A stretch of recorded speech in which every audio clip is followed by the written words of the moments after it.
Tough book. Alright, so there's tanks that's taken care of. Let me see here. 1 second. Give me just 1 second, guys. Just getting everything situated. And so just so everybody knows, 1 second here. Hold on 1 second.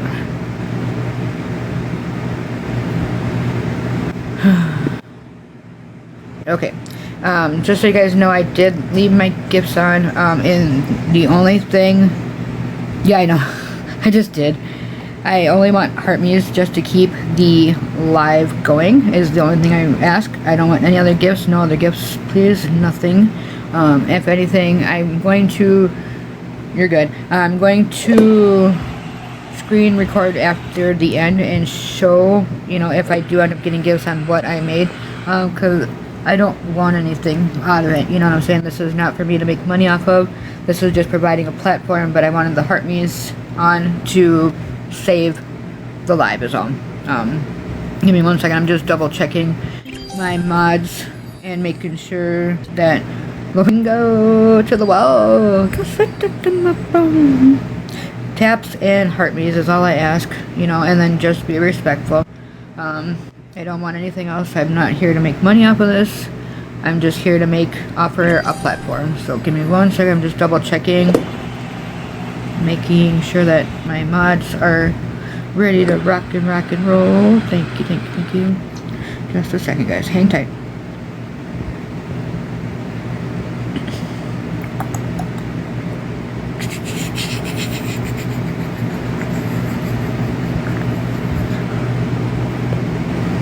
Okay. Alright. Hello, moldy ceiling. Hello, hello, hello. Bailey Ann, no. That will get you mooted. Molded ceiling, how are you holding up? That is fucking good. I love it. Give me 1 second here. Thank you, stars. Thank you, stars. What live settings, though?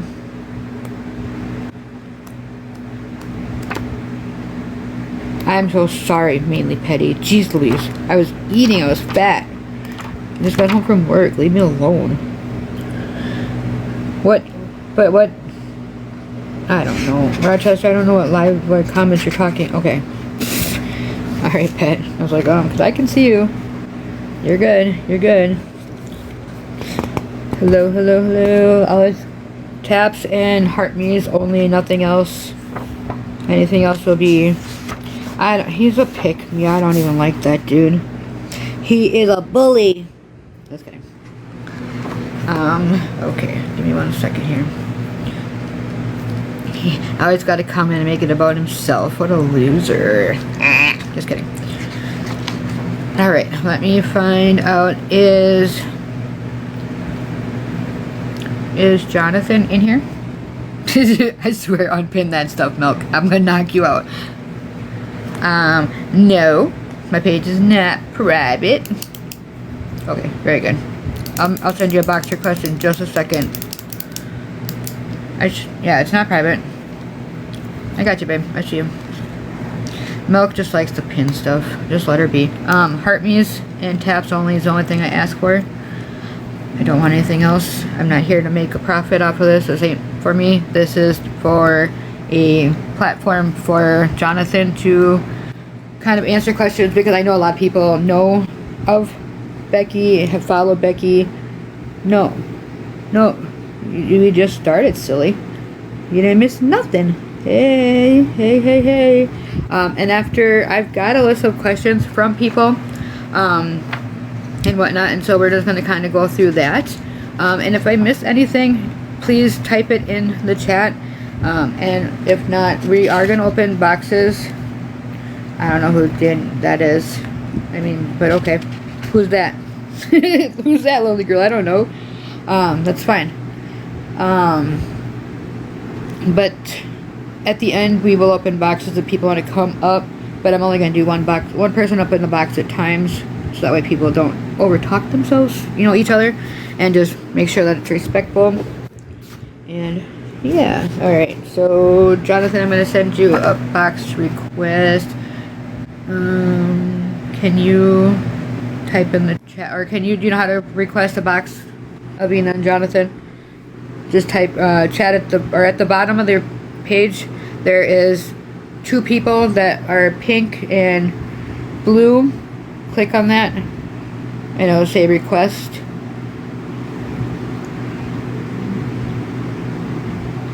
Very good. Good job. See, look at you going. You're learning all about this TikTok stuff. Very proud of you. Okay, 1 second. Now I just got to get my phone to act right. All right, let me know. Can you hear me? Yeah. Hello. All right. Hi guys, how are you? Good. Good. All right, I just want to make sure my moderators were ready for you and everything like that. Try the best as much as you can. Don't look at the comments so you don't get overwhelmed, because that's how you get sidetracked. And yeah, are you guys ready? Yeah. I mean, it's just going to kind of be like when you and I talked about, you know what I'm saying? Like, I'm not going to ask any personal questions. You have every right to talk about stuff, and you have every right to tell me no. We are going to leave Alexander out of it as much as possible, for the simple fact that he is still a minor child. And, he has friends that see TikTok, and he's already been made fun of because of his mom being on TikTok. So we're going to leave him out of the equation as much as possible. Right. Very good. All right, and then just remember, use code words. Can't say, whatever. Can't say unaliving. You guys say unaliving, hugs, all that good jazz. All right, well, why don't you introduce yourself to the people, even though they basically all know you, but whatever. Just tell them who you are and how you're related to Becky and David. All right. Well, hello, everyone. My name's Jonathan. I am related to the Fortney family. I am my dad's oldest son, and I am Becky's stepson, but I don't really acknowledge her as a parental figure in my life. And then, do you want to talk about how your family tree per se goes? So you have 2 older sisters, correct? I'm the oldest of them, of all my siblings. Oh, okay. See, I didn't even know that. I thought you were in the middle. I thought the girls were older than you, so never mind. See, Nope. I'm learning something too. Very good. Okay, so it goes you, then the girls, and then Carl, and then Alexander. Yeah. Okay, and then do you and the girls have the same mom and dad, or what's different between you guys in regards to that? So I have a sister that is close blood relation to me, that was born by the same mom, same dad, but not the woman that y'all known on TikTok. A different mother who was involved years ago when I was born, from 1993, and then my sister was born in 1995, and then my other sister came at least a few years later in the early 2000s, and she has a different mom. Okay. And then eventually there is the one that dad is married to currently. Right. Okay, gotcha. So do you have relationships with those sisters still? How is your relationship with those girls? I have talked to them at least on occasions, and our relationship, I'd say, is pretty good. We're not as close as we used to be, but we're close enough. Right. And the only reason I ask that is because Becky has brought the girls up because they have children, and so we've got on her butt because she will call them, quote unquote, this is from her, she will call those kids colored, and we have corrected and said they are biracial, and trying to correct. So Becky has brought the girls up. That's why I have asked about the girls, but we are not going to talk about them anymore because they're not here to stick up for themselves or whatever. So they are. Well, if I may say something, my sisters are not colored or biracial or anything. They're solid Caucasian. No, I'm talking about they have kids, don't they? That are. Oh yeah. Biracial. My closest sister has a child that is mixed or biracial or whatever you want to label him as. He's my nephew and a good kid. And then there's my other sister who has 2 little Caucasian children that are also beautiful and good looking and blonde hair. Very good. Okay. All right. And then David doesn't have any relationship with those girls anymore. Is that correct? Yes, that is correct. He has some way, some form. I've heard verbally mistreated them in some such ways. I don't really know all of the details. I know though a little bit with the one I'm most closest with that I've known since childhood that I grew up with, and that's the one Right. that has her son, my nephew. Right. So and she's expressed a lot to me about dad and that whole scenario, and it's not a good situation. And which I respect my sister that if she chooses to not want to have anything to do with her dad. Right. Well, so just so you know, off of the lives that we've all watched, we have heard from that household themselves that they want nothing to do with him. A, because of David's drinking, so they are definitely, putting up healthy boundaries, which is very respectful. And then the fact that at one point that David called, I don't know if it's her boyfriend or her fiance or her significant other. That's the word I'll use. The N slur. Yeah. And so that was where she drew the line and said, forget it. I'm not going to, that's, my significant other, and, put up those boundaries. And so we have heard that from the live itself from Becky. So that's what we know. And that's as far as we know. But it's all we need to know because they're not here to defend themselves and such. So does David have custody of the girls, or did he lose custody of the girls and yourself? How did that go with custody in regards to David? Yeah, so years ago, before my other sister and before my youngest brother was ever born, before they were even a thought, and his their two marriages, after when it was with my mom, they got divorced, they had their issues, and then yes, he lost custody due to involving with a bit of his drinking and other marital problems. And my grandma had to raise my sister and I. So we were being raised then by his mom throughout most of our life. Okay, and that's the grandma that's currently in South Carolina, right? Yeah.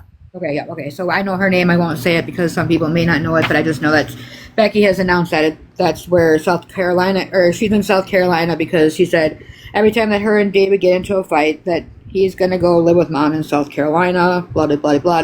But we all very correctly know that mom does not want David there either because of the drinking issues and stuff like that. They're kind of throwing in the towel. Is that correct? Yeah. My grandma does not want her son there if he's going to keep on drinking and everything. Especially, most of all, she does not want his wife there either because she's never approved of his marriage to her ever since they got together. And being that how Becky is, you've all seen how she is and how she likes to lie, manipulate, play people, and everything, and talk a bunch of mad smack to people. I mean, it's that sort of stuff that has turned my grandma off completely in the approval of her. And so, if my dad was to go there, he has to not drink, and he can't bring her with. Right. Well, right, because I can just see her unfortunately causing a lot of chaos, and I'm sure if she has a peaceful household that, just causing chaos, and, that's what understood. Definitely understand. Dandy, do you need a box? Because you requested one. Did you want one, or did you just accidentally hit it? Okay, whatever. We're going to ignore her. So, hold on. I should have had this really more organized. So this is going to kind of be like popcorn, I guess. I'm not really going to waste too much people's time freaking going on order. So you said, all right.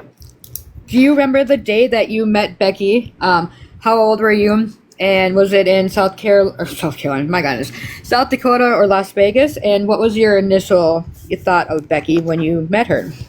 Well, at first, I was, I believe, at the time, 16, turning 17, and I spent a summer out here back in 2010 to 2011, somewhere in proximity timeline frame of those 2 years, kind of close by. And so when I went out here, I spent the summer, and my first impression of her, I thought she was okay, because I didn't know her back then that well, until then eventually down the road, I started to realize that anything I said or any kind of like privacy or conversations that I wanted to have, like with my grandma on the phone, just to keep tabs with her about what was going on, she would take anything I would say and twist it and turn it around to make my dad get on me and have him and I be at odds with each other. So then I felt uncomfortable. And I then, after a certain point in time when something happened between me and Carl and these two young girls, that he had an issue with, it involved my safety, so I ended up having grandma come and get me because it was involving my life turning for the worst. And so my dad, when he found out, he wasn't going to have that happen to me, so he had his mom come out and pick me up to take me back home. Right. Okay. So you were only in her presence for one summer, basically. Yeah. Okay. And so I know, obviously, I know why you went back to Las Vegas. Without giving too much detail, do you want to say what happened with you and Carl and why? I mean, you can go very skim. You don't have to go into details like you and I talked about. What caused like the final nail in the coffin in regards to you going back home? So it was a particular certain day in the summer. We went outside, him and I, to go hang out. And as we're hanging out, there was these two little girls that he apparently was friends with. Okay, sorry, hold on, And Jonathan. I just want to say this could be a possible trigger warning, just so you guys know. So, okay, sorry, Jonathan. Go ahead. Sorry about that. I honestly don't remember how old they were back then, but I know they were little, so that way everyone's aware. Because it's been a long time since this ever happened, and it hadn't happened since then. So, but yeah, we went outside. He wanted to hang out with them, and they were out and about, just playing, doing their thing. And then he introduces me to them, so I'm having to supervise him because his mom asked me to as well. Because at the time he was too young himself to be out by himself. So I'm just out there monitoring and everything. And then I decided to call my grandma, and I was just talking to her about other things that I was experiencing over there at their house. And while I was outside not paying attention, then all of a sudden I hear screaming happening, and Carl's like doing something to them. So then later on, I go inside and I tell his mom, and then eventually everything just took a turn for the worse. And then eventually involved police getting involved, eventually then FBI getting involved, and then of course me then getting blamed for his own actions by his own mouth. Okay. And I had nothing to do with it. Okay. Do you want to say what we were being accused of without going into too much detail, or would you prefer to skip that part? He was just basically trying to accuse me of doing something sexually inappropriate towards those girls that he was doing. Right. So basically, he was exactly round. Yep. And it was how many? Two of them. Two girls. Okay. And then, so that's what caused him to go back to Las Vegas is because No, me. I went back to Las I Vegas. know that's what I'm saying. You. Oh. You silly. Sorry, I just he just sounded clear. So Rhonda's wondering at the time of this whole incident when like you were being investigated by the FBI, how old was Carl? So you were how old and how old was Carl? If I remember, he was 8, I think. Okay, and then so he was trying to sexually take advantage of other younger. Were they younger girls or were they older girls? They were young, very young.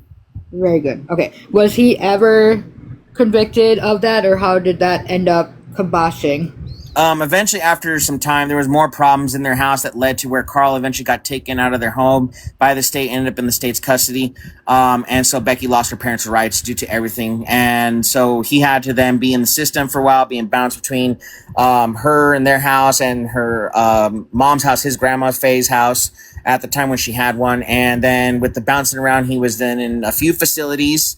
Eventually, for a time, he did get to come back home for a time, and then did something else to then another girl in his teen years when he had some other friends when going to school out here. Then he got sent back into then another facility again for a longer time. Okay. So that's why. So Becky, how long did Becky actually have custody of Carl? Because from what it sounded like, it was not very long. No, it was not very long. She barely had custody of him after since he was 8 years old. Technically, all custody of him went gone. Like she basically, I think, only had him from the time he was born up until he was actually 8. About 8, right when it started happening. Okay, and then so you ended up having the FBI watching you because they thought it was you, and obviously you were cleared of everything because it obviously was not you, and that's kind of where the break of the family kind of went south, because I can only imagine how you felt being accused of something like that. I don't know why this freaking person keeps. Oh, I was enraged when I heard that he tried to accuse me. I was mad. I was angry. Even my dad was furious about it, and my dad even had to have a stern talking with those people. He told me years later about their opinion of me and them investigating me poorly and them assuming the worst outcome because the law has, as you know, the mentality of believing the word of a minor child. And so they're going to take the one at the time who was 8 years old's word over mine. So, of course, I was a minor myself back then, even though I was a teen. Right. But yeah, I mean, that's still traumatic to deal with. So I will go ahead and go from that one. They keep on coming back, Pillow Princess, so just keep an eye on it. So, all right, so that was the true or false about Becky having custody. Did they ever lose custody of Alex at any time, or have they had custody the whole entire time? Oh yeah, they kept custody of Alexander since the time he was born in 2020. So he's never been removed from the house at all for any issue. Okay, gotcha. All right, we're just making sure, like, just because there was kind of some discrepancies if he ever did or whatnot. But that explains when Becky talks about Carl going to treatment and stuff like that, and that's where he was. And then as soon as he turned 18, so yeah, Alex was not born in 2020. Just let him have him. Just it's okay, guys. Alex was born in 2020. 2010. Yeah, you said 2020, which is fine. Yeah, it's fine. He's older. Yeah, okay, guys. It's okay, guys. There was a time when David left Becky to go to Las Vegas and took Alexander. Do you know why he went to Las Vegas and left Becky and took Alex with him? Yeah, so at this point in time, then it was around the year 2017. I was then in my early mid 20s, like about 23, 24, and I had just gotten married for the first time. So I invited my family out to this park at the lake in Mitchell, and there's this nice little location that has like a little table set like outing where you can like have food and everything. And so when I invited them over, Dad was telling his mom, our grandma, about what his problems was and everything with his marriage and stuff and how he wanted to get out of it. And at the time we took him seriously. We even talked to him to it, me, my sister Ashley, and our grandma were all telling him, well, we can arrange this and that to happen. We can just take her somewhere, let her think one thing, and then have her believe everything's fine, because we knew that if she knew what was going to happen, she was going to interfere and try to stop it from happening. So then he agreed to then going with, and we helped him basically leave town as we drove him separately from her while Grandma took Becky to a place to eat at, while me and my wife at the time, we drove him around town, just like basically helping him with whatever he needed, and then on top of getting his stuff. And then after that, then we met up somewhere, and after Becky was sent then back to their house, Grandma then got him and his stuff in her vehicle and then took him with Alexander back to Las Vegas. Gotcha. And what made him come back? Because how long was he actually gone for? I think, if I can remember, it was either about maybe 3 months. Okay. And during that time, he then started having issues being there, and he ended up having some legal trouble with Henderson because they had something on him that they're claiming that he didn't serve full time for or didn't follow through with. And so he had to then go and sit in jail for a little bit out there until they figured it all out. And Grandma had to help him with that. And then after that was done, well, then there was more problems where Grandma had a problem with my brother and how he was acting at the time. As you've seen how Alexander is now, well, it was actually a lot different then. It was actually worse back then when he was younger, whereas him now is not so bad. He's actually improving. So, I mean, though, of course, the language barrier is a bit of a need of a fixer-upper sometimes. Well, right. So... yeah, I mean, and he's also, like I've talked about, he's definitely a product. Alex is definitely a product of his, environment. He's brought up his whole life in chaos. Thankfully, you know what I'm saying, you were not, exposed to that whole lifestyle and stuff like that. People are asking, do you know anything about David being in the military, how much time he served, and stuff like that in regards to his military experience? All I know is that he told me he was in the Army, and I think it was when he was 18. I don't think his service of time there was very long because he was always sick, from what my grandma told me, and my dad confirmed that too, due to the fact that, as you know, he's had asthma all his life, even till now, and with also the, I think it's OCPD that he has or something like that, or OCP or something. COPD, yeah. Yeah, and so... with those health issues, he was worse off back then when he was younger, just badly sick, having these issues. And the military, they apparently, from what I heard, according to what Grandma told me, and him telling me the same thing, that they couldn't handle him being sick like that, so they had to discharge him, or the fact that my grandma had to make them discharge him because they wouldn't also, I guess, release him because they were trying to keep him in their medical hospital until they can figure out how to resolve his issues and then keep him in service, but that was not going to work out for him. Right. Gotcha. Okay, so basically his mom basically basically went to the head of the army. I don't know the correct word, the terminology, the colonel or whoever it is, to basically force them to medically discharge him so he wouldn't get more sick. Is that what you're basically saying?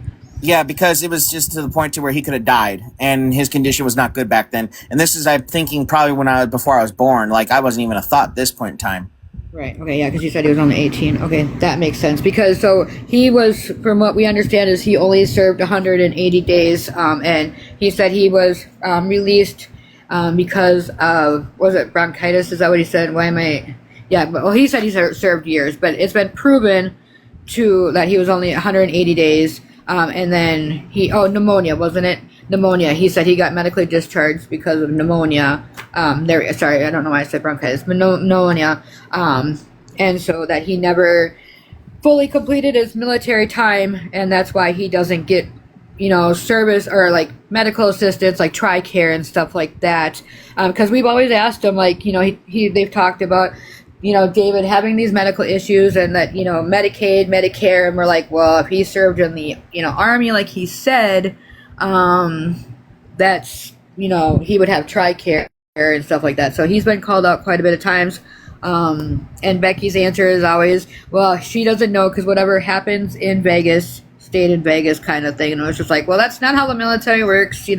Once you're a service member, you're a service member throughout the whole United States. So. Yep. There are some discrepancies in that. No, that's Becky's mentality, is that she's slow thinker on the whole concept of reality, and anything to her does not really matter to her. She's only more concerned about how she can try to manipulate and control people, especially with my dad. And that's her main obsession, is to seeing how she can basically kind of like segregate him from everyone else that he associates with or is related to.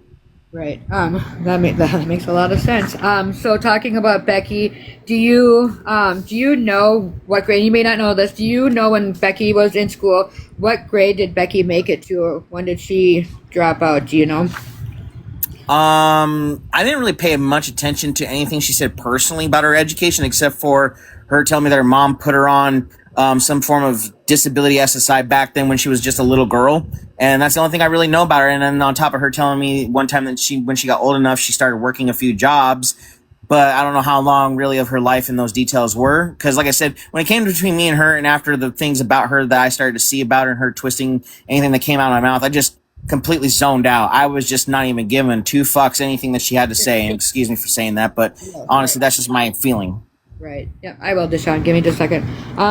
Let's see. I'm just, like I said, this is going to bounce all over the place because I'm just going down my notes. Who's Alvin? I don't know. Who the heck is Alvin? Alvin? I don't know, truth teller. I don't know what you're talking about. All right. So somebody asked me this, and I don't know if you've even heard this. This could just be a complete off-the-wall fucking BS, So do you know anything about, at one point, David robbing a laundromat and getting arrested for robbing a laundromat? Do you know, or is that just some BS that, I don't know. Like I said, this could be just complete bullshit. But I've had a couple people tell me that he robbed a laundromat, got $15 in quarters only, and then got brought home by the cops. I don't recall ever hearing that from him, because my dad always communicate quite a lot about his poor choice decision making. So anything that he ever did that was to him, if he ever thought something like that and if he felt it was funny, he would have told me, but he never told me anything like that. And then his wife, on something, she never really mentioned anything to me like she normally does. So that is something that I honestly can't say if I know for certain if that actually happened, but I doubt it, because if that was the case too, as we know, Mitchell, they also have a system set up with the courts that the Mitchell's Daily Republic can get information from the jail. Yep, and they definitely posted in the paper there. I definitely have seen that plenty of times, so I can definitely understand that. So what is your relationship with Carl and Alex at the moment? I'd say that it's okay. It's like one moment we could have a problem, another moment we won't, and we communicate half the time. I mean, and I know that both of them are improving, even though they may not like certain things that I might say or do, or vice versa with me or them. But that's just simple sibling like kind of issues that we work out, as well as to the fact that they come to me for advice for things. So I give them positive advice on how they can improve themselves. Though one of them may have a hard time in listening to me and in his own choices, but he comes around slowly and makes those efforts. Right, gotcha. I hope they look up to you because with you breaking the cycle and living by yourself and having a job and living with your girlfriend and doing the right thing. I hope that they do, take the turn and follow in your footsteps. So Sue's is wondering, are you worried about the backlash from doing this live? Are you worried about what Becky is going to do or say, or David or anything like that? No, I'm not worried because I'm already aware that she's already been trying to talk bad about me, trying to talk about my personal problems, my personal life, or issues that have occurred involving me and my son. And, half of what she gets, she already knows the truth, and her trying to twist lies to make people feel like, oh, that I'm this horrible human being. Well, I didn't go on TikTok in the first place and start spilling my business out there to everyone like she did. Okay. And here's the other thing. She gets a kick off of this. All right. She may act like she don't like none of this attention that she gets from people. But in reality, her thinking is that, oh, I'm making money off of this when she's not. Because all she's doing is she's just making a laughing stock out of everybody in her household. And she's just going to keep on doing this, letting you all feed into her, even though she's like having y'all think that she's feeding into you. It's a mental mind game to her. She's playing people. That's all she does. Right.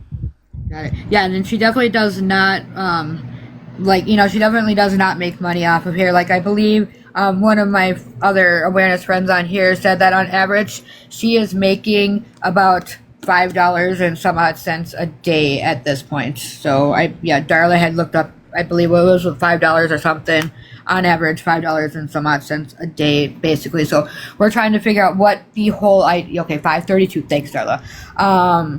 We're trying to figure out what the whole ordeal is. Why she keeps coming back, knowing that she really doesn't have any support. She used to, but with all the awareness because of the racial comments, the talking about minors and all that stuff, she's lost a lot of people. And obviously we brought her money train down. So we're trying to figure out exactly why she keeps coming back. But if she gets a kick out of it, maybe some sort of different rise out of it, that would make sense. People were wondering if you could explain and let anybody know about the injury where she's talking about her torn, I gotta say it right this time, I can't be trolling, ACL, PCL, MCL.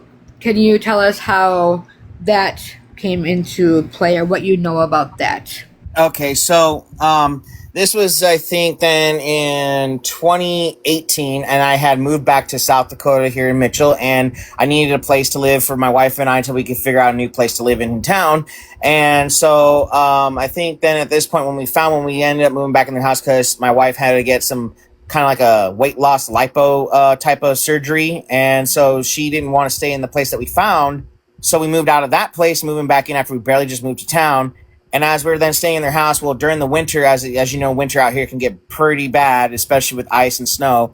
And Becky, well, she obviously knew how bad it was out there. And she felt, well, on a day that mail came to check the mailbox, and being that the mailbox is across the street on the other side away from their house, that she decides to go outside in the bad weather to go and check her mail, walking in the area where she knew there was that bad ice and snow, walks literally right into it, and then ends up somehow doing a cheerleader split. Just full solid fall down and boom, just hits the ground like that and couldn't even get the hell back up. And so then me and my wife at the time, we're looking outside, watching out for her, and we see it happen. And I forget how it happened. Someone else, I think, saw it, so they called the emergency team, and then they came out there. And then Dad gets the call later, and I can't remember who called him while he was, I believe, at work that day. So he had to then quickly rush home after work to go and help out or to see if she was okay while following her to the hospital. And then that's when she found out she tore her ACL because she didn't really, honestly, I don't think that she realized that she used her brain all too well that day. And the mail could have fucking waited, honestly. The mail could have just waited. Do you think that she may have done it intentionally to the point where she was like, oh, maybe... you think she thought that far ahead where she was like, oh, maybe she can win money off of it?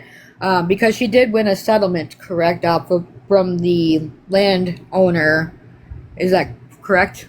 Yeah, there was a settlement lawsuit against him because he was supposed to keep up on the property. So that was partially his fault, but I don't think that she really actually was planning for this whole thing to happen. But Right. she knew that the weather conditions was bad and she knew that the landlord wasn't doing his job. So honestly, I think that maybe she should have waited maybe more at a different time. That would have been a little bit more appropriate, safer for her to even just check the mail if it meant like driving in the car with my dad and then driving right next to the mailbox instead of walking across the street.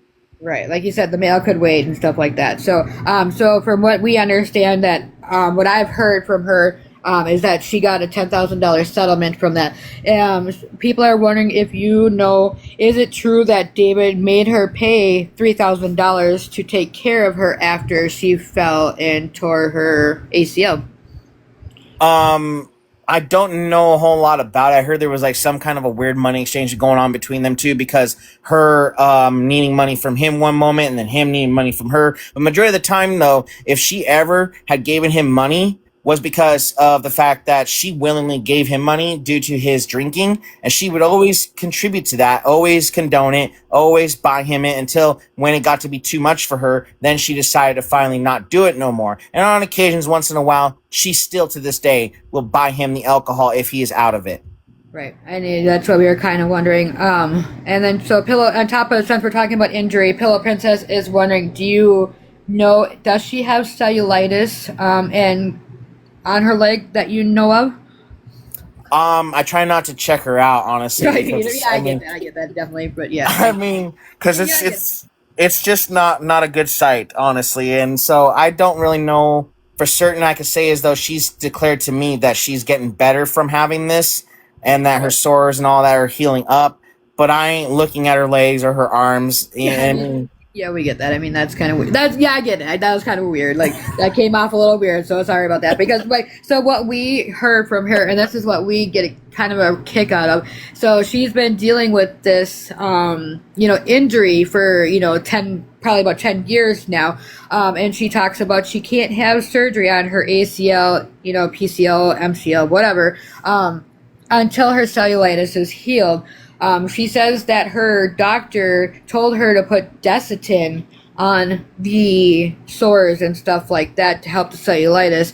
Well, as you know, Desitin is diaper rash cream. So we were kind of like, what the hell? So we were wondering if that was even a legitimate injury, if she actually did tear her ACL.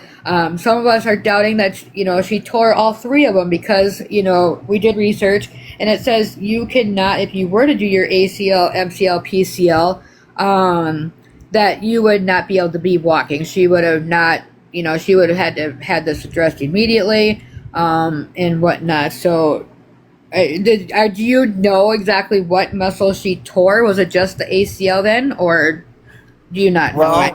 well, the ACL, if I know from medical professionals telling me on where like the hamstring and all that is connected, it's in the kind of nearby the groin, up in the groin area from the back of the thigh, inner part, down into the back towards kind of like up to the hamstring of the calf. It's just like basically right in that thigh area and in the groin. Right. But do you know that if she tore all of them, did she? Because she tells us that she tore her ACL, her MCL, and her PCL. She tore all three of them in this, cheerleading split. And so we were just wondering. I was wondering, I guess, did you know if she has told you that she tore all three, or are you unaware because of your? She only told me just that it was one. I did not know if there was others. And then again, with Becky, you gotta understand when she speaks about stuff, she's not even accurately specific half the time when she tells stuff, nor can she retain half of what she says. And if she does, she chooses not to care about what she says. And then she will then, as soon as you repeat that back to her and you then ask her these kinds of things about, well, has this happened or has that actually been true and this and that? And she'll just act like, well, that never was said or you don't know nothing. Just twist it all back on you, treat you like the bad guy and act like you're wrong when she's the one out there just telling you all this shit about her personal shit. Yeah, and that's what I'm telling you is like, so literally, so there's been times, well, actually multiple times where I have called her out or other people have called her out about saying something, and then she'll tell us that we're lying, and then, we post the video proof, and she will still tell us to till she's blue in her face, we know we're the ones who are lying. She can't keep her lies straight, her story straight. So it does sound like you guys, that's the only thing that she did tear, which their ACL, which would make a lot of more sense than ACL, PCL, MCL. You guys, the fact that I said that 5 times in a row correct, I'm proud of myself. But anyways, okay. So people are asking about the condition of the trailer. Will you explain what it's like on the inside of the trailer the last time you've seen it? Well, last times that I've ever been in their home, it wasn't as bad as it is now. They, of course, though, I remember over the years started to have a leakage problem in their bedroom on their ceiling. And that was due to because of the weather had like corroded the top of their roof and making this pliable wood like kind of soak up to the point to where it started to break away. So the rain every time or the snow, if it was any kind of form of water just going on top, would just kind of like start leaking through. And they would have buckets all the time, just trying to keep water from not going on their bed or on their floor. And then I can't remember. There was something wrong with maybe even my brother's bedroom, but I don't remember what. But there was something there too, but I just don't remember. And then, of course, in those years to come, y'all learned about the bed bug issue that they had. So that was something else too. And the majority, I guess, ended up in there because of Carl and the house that he came from before he moved back in and attracted it in, and they ended up with it. And Alexander's room ended up with the majority of that they were fighting to deal with. His mattress, I heard, was covered in that one time, along with, of course, theirs later. So we've heard. So every time she goes live, when she sits in that back bedroom, she has that water spot up like that you were just talking about. And people will ask about it. They'll be like, that come in and get her, troll her just to get a rise out of it. And they'll be like, why, your ceiling is going to collapse, that's mold and stuff like that. She swears up and down that that's not mold. She says every single time, that's not mold, that's plastic. And she says that they spent $6,500 to get that roof fixed. But from what I understand is FEMA came out and helped them repair it. And so, can you confirm or deny, is there plastic up in that spot, or is that mold like the rest of us are saying? From what I've seen in even that one video you had with her and discussing about it, I'd say that looks like mold because plastic does not look black and it doesn't look like it's about to puncture a big giant sized fist through it. So, yeah. Okay, all right. So we just want to make sure. And so, how do you know how bad the bed bugs are currently? From what I heard, my dad once told me back some months ago that the bed bugs have all been inoculated and killed and, out of their house. But they said that there was one area in this area of the living room where my brother likes to play his game system. And apparently they had spotted a few more in that area. But I don't know as to if that is still an issue ongoing and if they've ever actually taken care of it. But I know that anytime that I ever had to be in their house, I just avoid from being in certain areas where there was bed bugs because I don't want to have that being lingering on me and then me have it in my home. Because I one time years ago had bed bugs due to a neighbor in Iowa. And I remember my wife and I, when we lived in this apartment, we had a hard time dealing with the bed bugs. So we took some advice from her mom that told us to use like a Clorox bleach spray and inoculate the whole house and sectioning off certain areas to prevent airflow. So when we did that, it worked. Plus vacuuming was one of those tactics to getting rid of them, and it worked out successfully. But I don't want to go through that process again. So I try to keep. It's a lot. Bed bugs are a big handful. So what she said. Give me a second, Pillow Princess. So what we have heard from lives, like I said, everything we know about her basically has come from a live. We have Mountain Dew. I would hope so, Mountain Dew. But so with the bed bug situation, Alexander had at one time a couple months ago said that that there was bed bugs on the chair and stuff like that. And Grandma Faye is Grandma Faye supposed to have a home health care nurse that comes in and check on her? Do you know? At the time when she had her own apartment and her own house, she had someone that would come and I guess do medical procedures for her and take care of her. But I don't know if that's an ongoing thing still, while now that she has been living with my dad and her daughter. So All I know is that my dad's been stressed out due to this arrangement where she lives with them. And there's a lot of backstory to that because I can understand why. I mean, I've experienced some things that just did not seem all too right with the fact that he's a person that if you haven't figured out when it comes to problems, he can't handle them too well. So his way of handling problems is to get drunk and enraged and angry and just voicefully lash out. And so he has been that way towards even Faye, Right. because Faye has a way of making people feel a certain type of rage.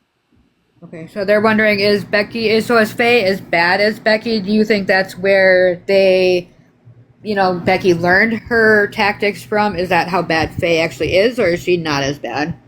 She honestly, I say compared to Becky, Faye is not really as bad as Becky. Faye's actually more of at times more often, a laid back person than Becky is. Becky will play off like she's laid back, but she's not because Becky doesn't know when to shut her mouth. Right.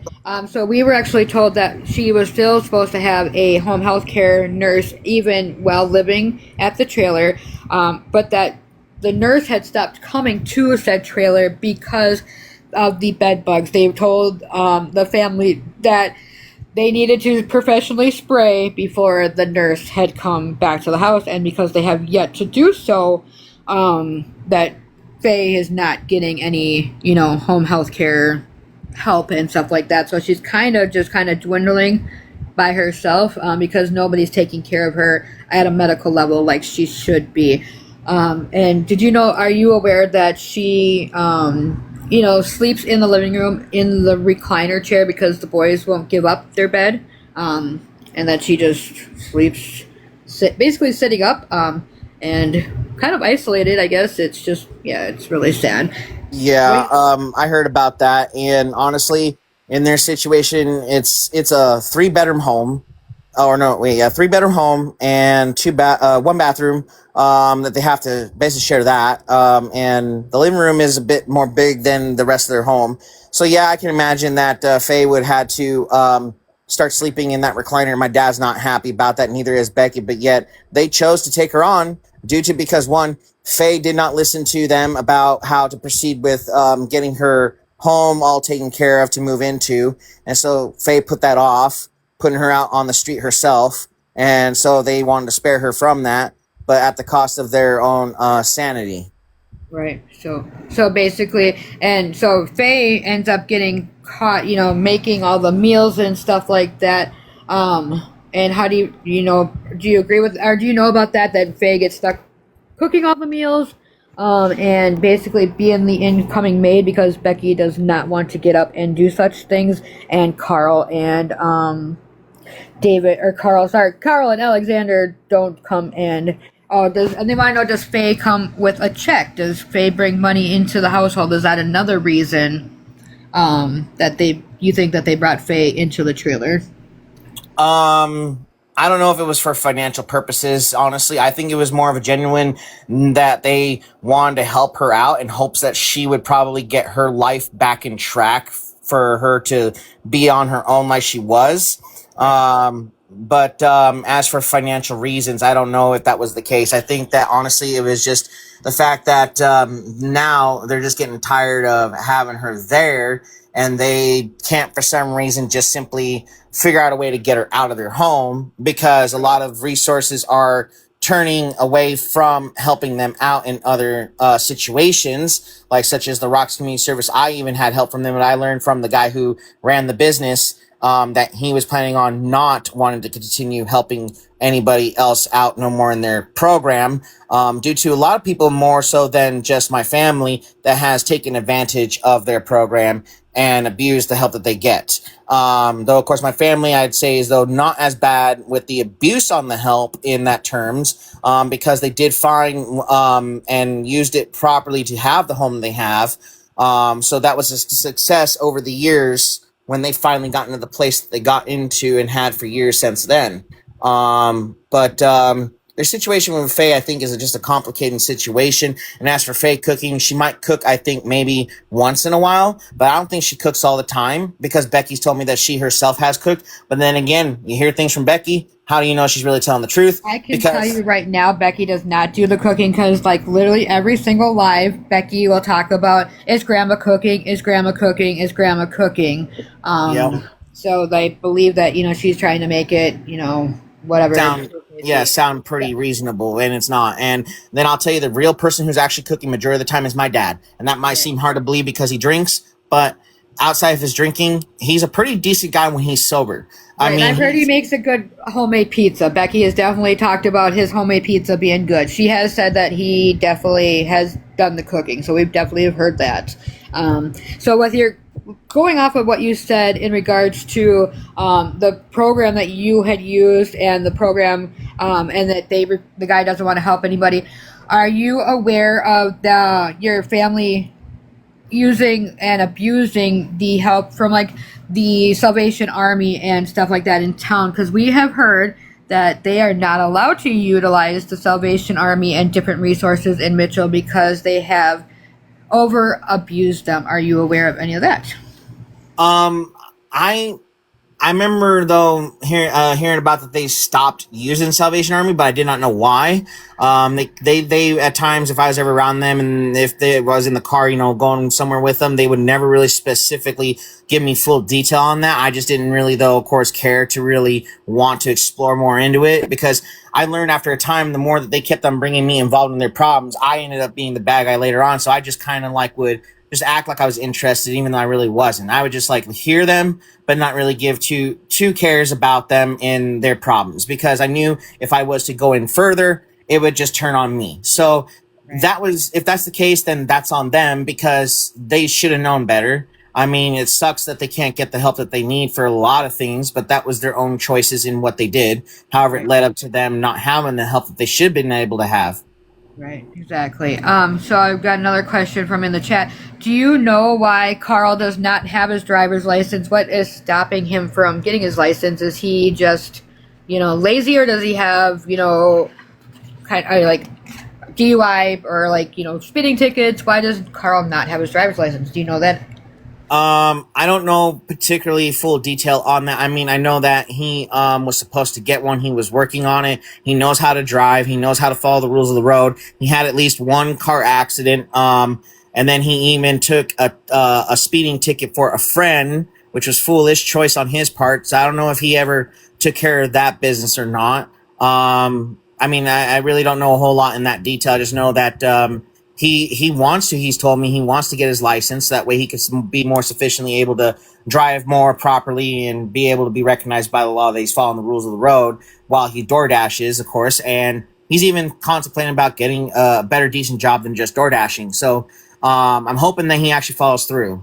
Right, yeah. Well, I mean, we all do, you know what I'm saying? Because, even though they drive us freaking crazy, we want them to fix their situation, and that's our hope is that's why people have offered resources. They've been offered lots of resources. I know you're not from TikTok, so you're not really sure on stuff. But there's definitely people, there's a gentleman called All for One.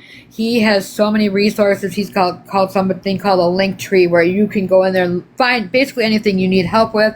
He's even been in Becky's live to go up and offer resources in regards to getting minutes on the phone and stuff like that. There's an amazing person on here called OG Pet Rescue. She even offered to take all the dogs that were alive at the moment. I believe it was 4, don't quote me, and to take them to the vet in town to get their vaccinations, groomed, and all that stuff, and she just has an excuse for everything, unfortunately.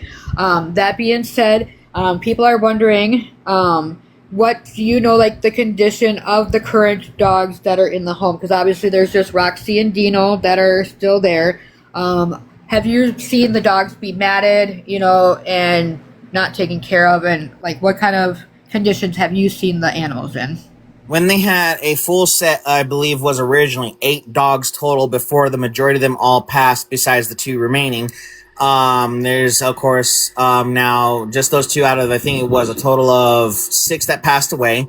Right. One of them was the oldest dog of the family that actually started off with me and my sister growing up in Las Vegas. So he's been a family dog that was passed down through the family that Dad and Ashley one time, I guess, found years ago one summer when I was just a teenager and she was a teenager. So they brought the dog home and hid him from me because they were fearful of the fact that they thought I was going to do something to this dog. And of course, I never did, though. Of course, I was a young kid back then and thought I was funny when I did stuff. But I learned my lesson when the dog got me good. Um, so, um, after that, though, I mean, this dog, he made a family, and their furs were contributed to Roxy and him. His name was Benji, and he was the oldest living dog, a beloved dog. Everyone loved him because he was just a good dog. I I was gonna mean, say very. that's the one that Alexander really was liked a lot, right? Was Benji, right? Yes, Benji. Benji is also named after from the movie The Love for Benji. And the funny thing is that the dog looks exactly like the one from the movie. That's how he got his name. Yeah. And he was just always a character. I mean, the dog was very talented, even at an old age. Um, so, but his fur, I think, was more kept up well, easy for them than it was for the others. Dallas and Zeus, they were more of a thicker coat, so it was a little bit difficult at times, I think, for them, but they did the best they could. And then, the matted fur and everything wasn't a good sight to see.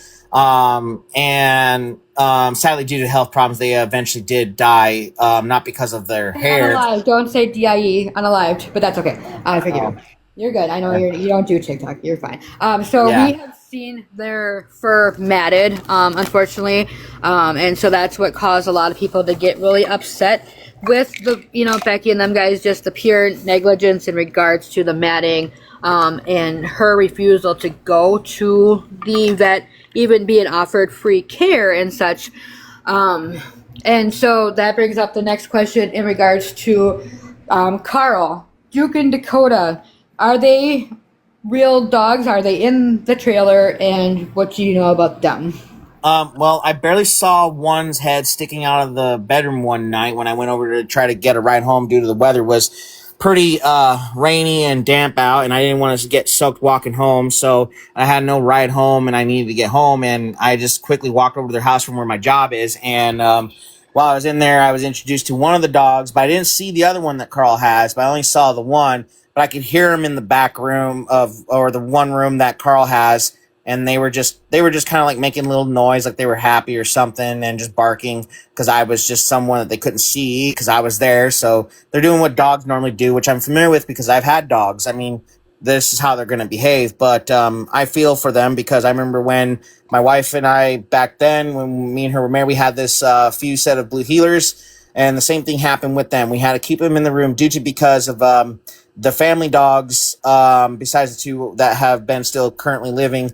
When the others were around, they just, I don't know, they didn't get along with other dogs but their own. Some about other breeds that they just don't like. The small dogs pretty much dominate the house.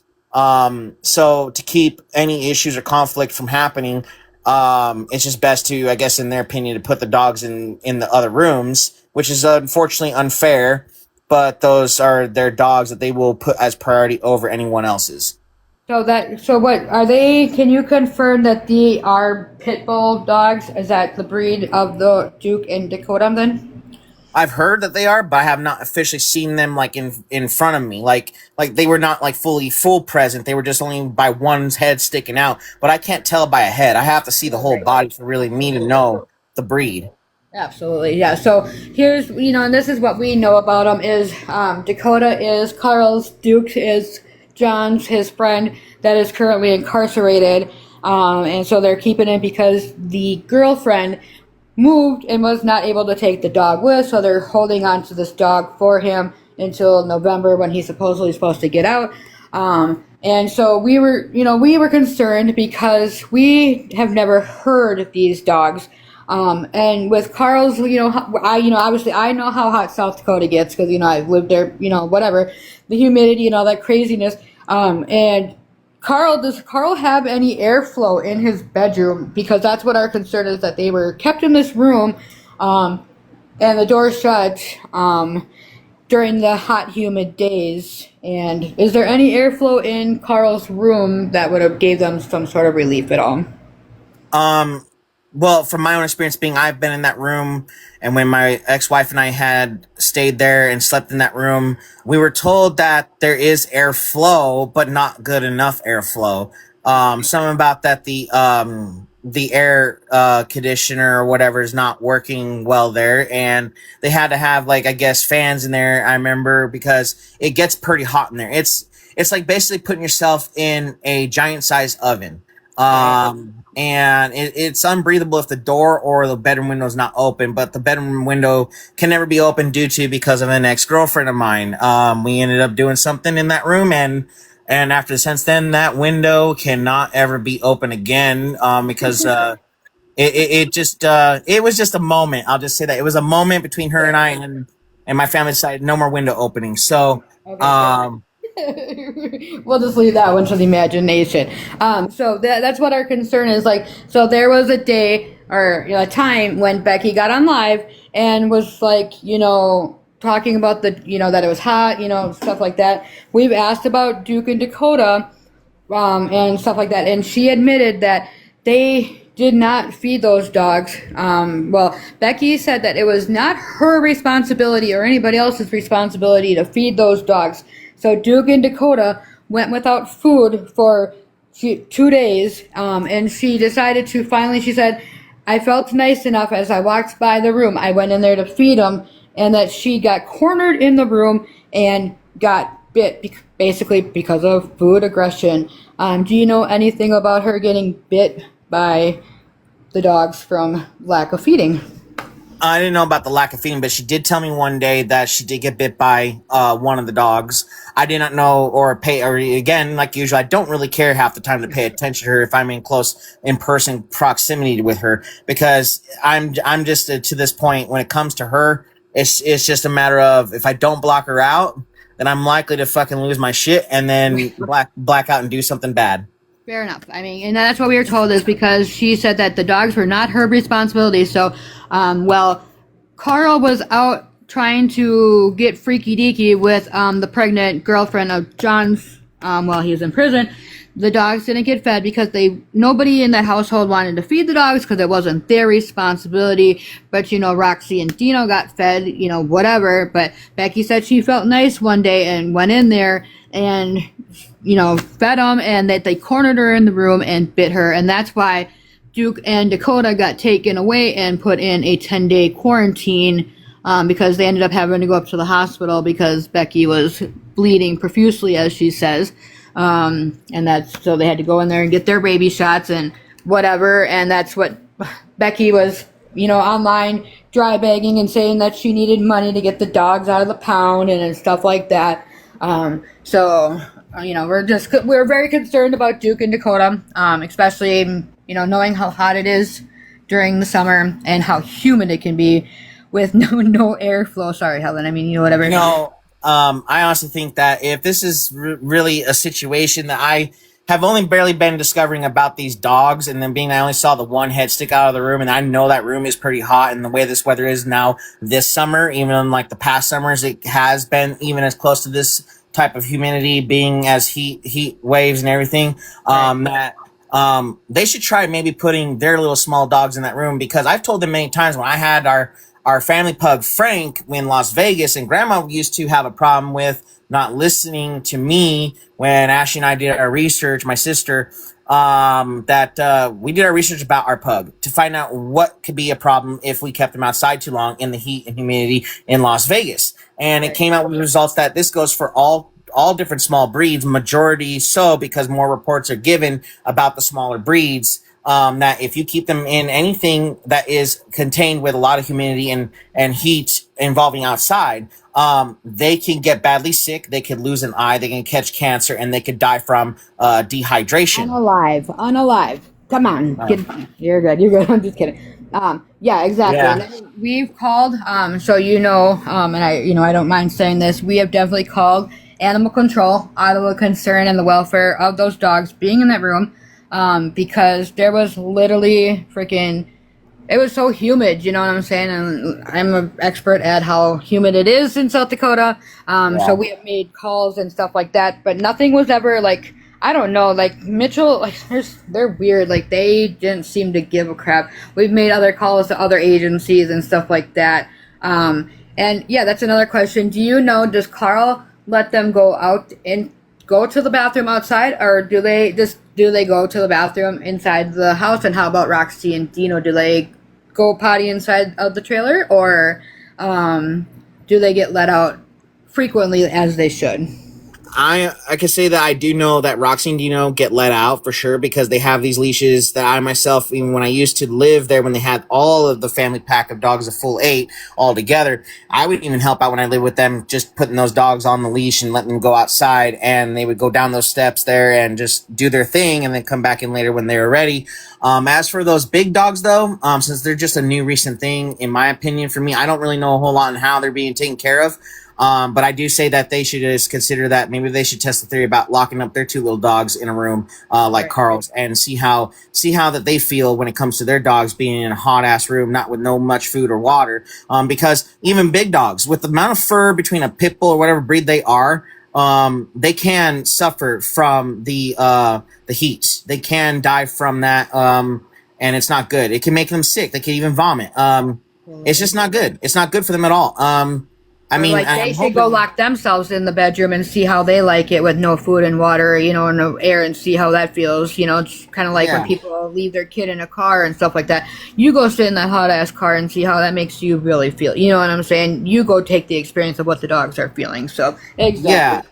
yeah, and but I'm hoping Carl, if he is, majority of the time that I've heard he's been at home lately, I'm hoping he is taking care of those dogs.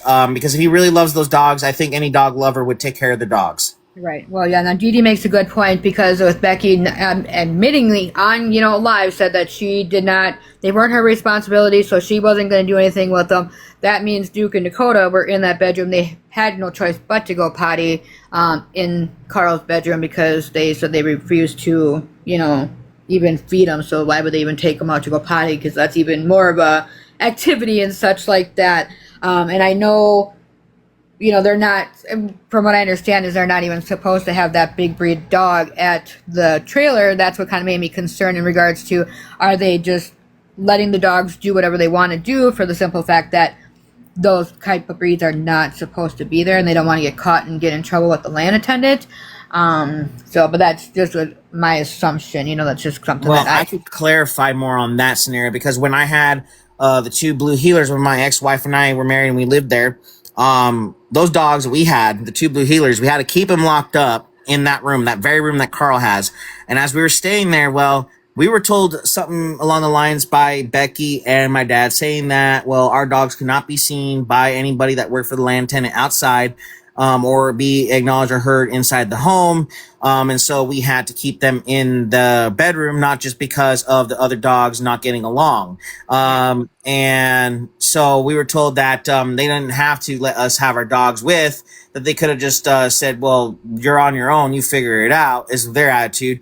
And I think mainly it's not because of really so much a size or breed of dog. I think it's just because when they first moved in, they only documented really Benji and Roxy as a part of their lease agreement when they moved in. And then after that, Roxy and Benji, they got down busy and made their babies. And once that happened, then they had a full family pack of dogs. And even their landlord didn't even know about that. And then they're playing and telling everyone, and even me and everybody that they ever knew, or me and myself, that, oh, well, the landlord doesn't know about these dogs, but we're gonna have them here anyway. That's their whole attitude about it, that they cared much more about the family that Benji made with Roxy more so than any other dog. And it's not that they can't have other dogs, it's just they don't want to like tell the landlord and then add more to their lot rent. They're just right. basically trying to live financially cheap because they know that if the landlord was to find out, there's only 2 options that he's going to do, is either raise their rent or kick him out. Right. Well, and they, from what we've been told, is that trailer is currently paid off, and that it is in Becky's name because apparently David's ex-wife was going to come and try to take the trailer at one time due to back child support. So that's why it is in Becky's name. Do you know anything about that? Yeah. So my youngest sister, Jalen, her mom, yes, was coming after my dad for back child support because he had, according to her, not paid back those in arrears or however much he had owed. According to him, he has, with all his children's that he's had with my mom and her mom, he's declared that he's paid up all his child support. Now, I know my dad that I can say that he will say things like that, whether he's sober or drunk. Can't really tell if he's actually telling the truth half the time.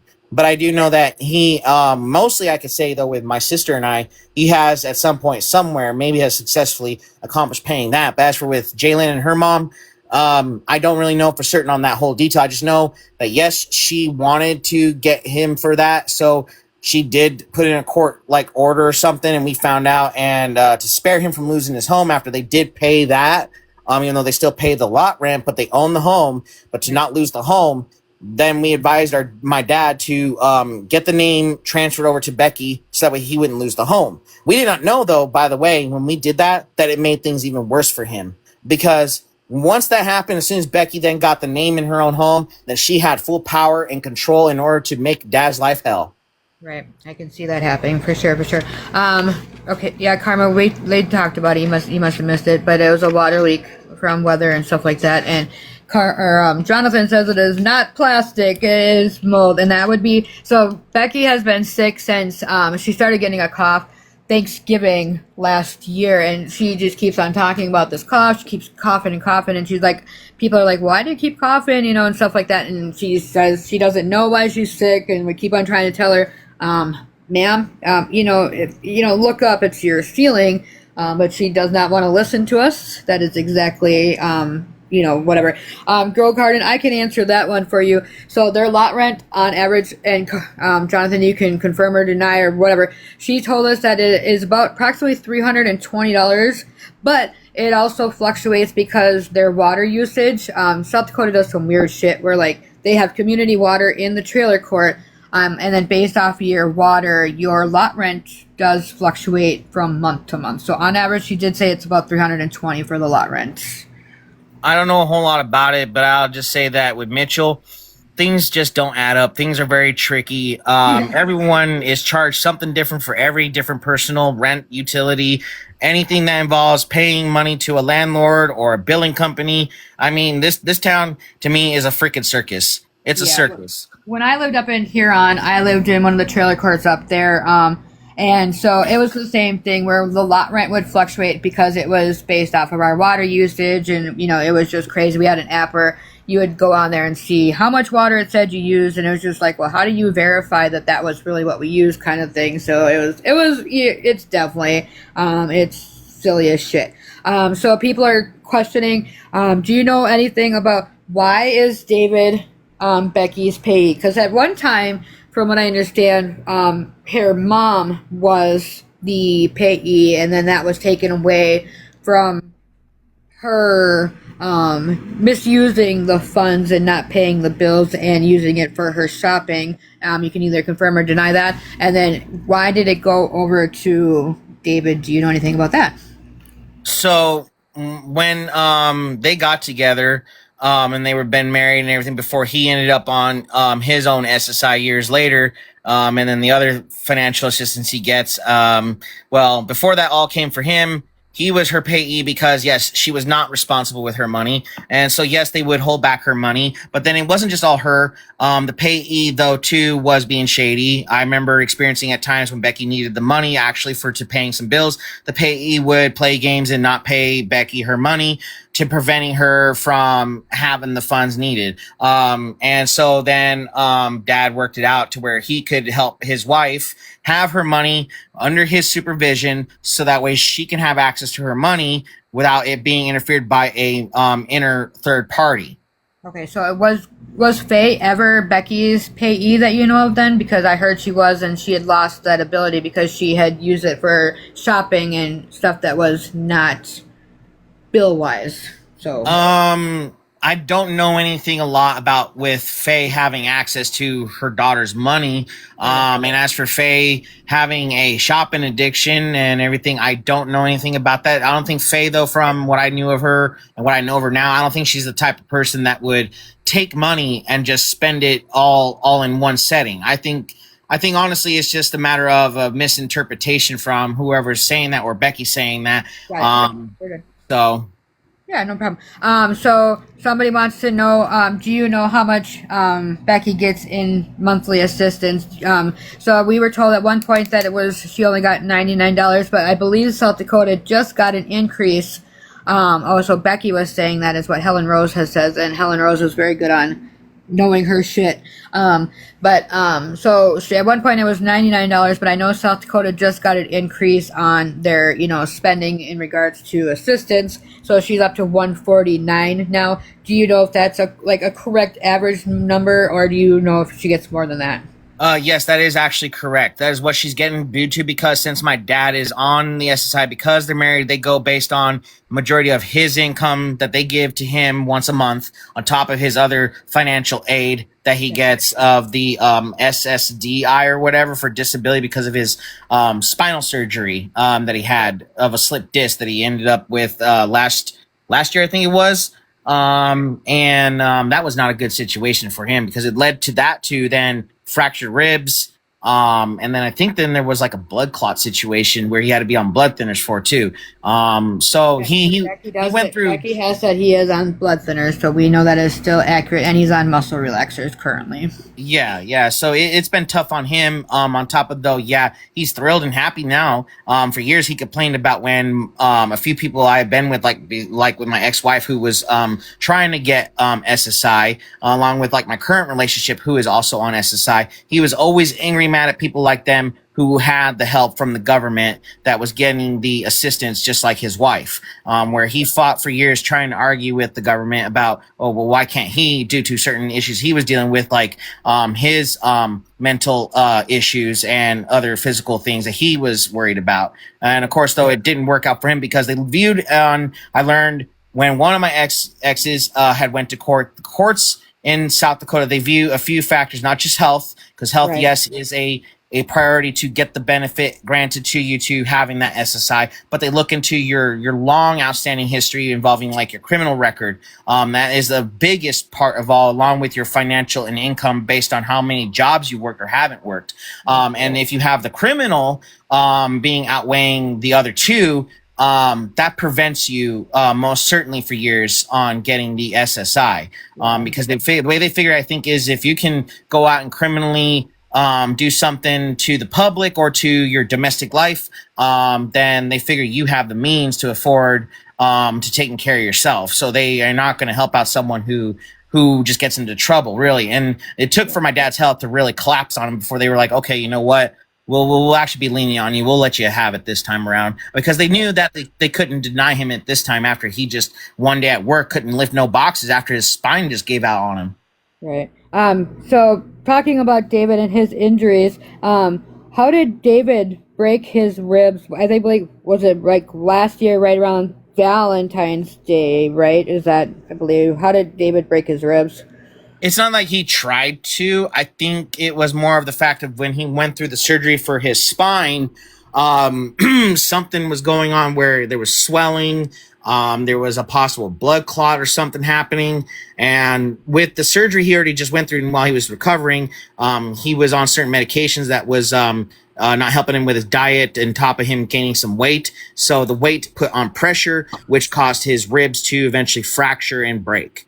Do you think it's because of like a calcium issue? Maybe I wonder if he has like deficiencies in regards to nutrients and stuff. I don't know the correct medical term, but I'm wondering. Well, he's always told me that he's lactose, but he still eats cheese like it's out of style. He will still drink milk also, but not as often. His majority choice of beverage, though, is soda. So, and then on top of that, of course, as you know, his alcohol. The consumption of that, though, is not as much, though, compared to his soda intake. So I think that it's more of the unhealthy choices he's making with his diet. Yeah, so my people in my comments, like I said, the girls that, help, go are covering Becky with me at the moment. So Becky had said that it was osteoporosis and that it was from sneezing and coughing is how he broke his ribs. So that that could have been the icing on the cake for him when he was going through a sneeze and whatever that other one was with him just having this amount of pressure. When your body just starts to do those normal functions, it probably did put the weight on him and like putting that force down on him, which caused maybe those ribs to just decide to say, all right, you know what, we're breaking apart. Right, yeah. This is the day we leave each other. Goodbye. So let's see. When can you talk about when did David start having a drinking problem? Do you know when he first started becoming an alcoholic and where he lost control of his ability to stop drinking? He started drinking in his late teen years, of what he's told me, and my grandma, his mom, has confirmed that too. It was probably when he was like 17 or 18, maybe. He would, and his friends in Las Vegas, they would just get together and maybe smoke some weed or do some other stuff, and drink. And his mom did not really quite find that too appealing. She was not thrilled about that. Of course, though, she over time, I guess, started to kind of accept it in his younger years, until when he got older. And once he then met my mom and then started having me and my sister, that's when she expected of her son to start being more responsible. But he didn't really stop. He just still kind of like mediocrely would do it, up until when it was just more of a lingering on thing that he just never wanted to quit. He would always find excuses, like he still does, find reasons why he should still keep on drinking. His most favorite memorable excuse that I don't forget, that was shocking to me, which made no sense, and even to this day it makes no sense, but he used our nationality, one of our nationalities, as the excuse for his drinking one night. And I think I was either just about to drink or I was just in the process of drinking that night with him. And I went down the hall and I was trying to go to use the restroom. He stopped me halfway and he's like, "Hey, Jonathan," he's like, "you want to know why I drink all the time and why I love to pick fights?" And I'm like, "No, why?" And he's like, "Well," he's like, "I don't know why." He's like, "But I think it's the Irish in me." He's like, "Every time I drink, I just have this urge where I just want to fight, and because I'm Irish." And I'm looking at him like, "Are you an idiot?" I'm just thinking to myself, "Are you a fucking idiot?" Like, I mean, this is the man that does sit in the bedroom and talk to the wall when he gets mad at Becky. So, I mean, that really does make sense. We have definitely seen that.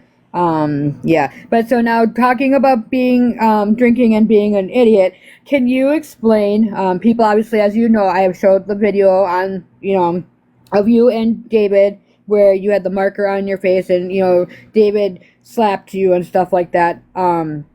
Can you explain what had happened in that video and what led up to him slapping you like that?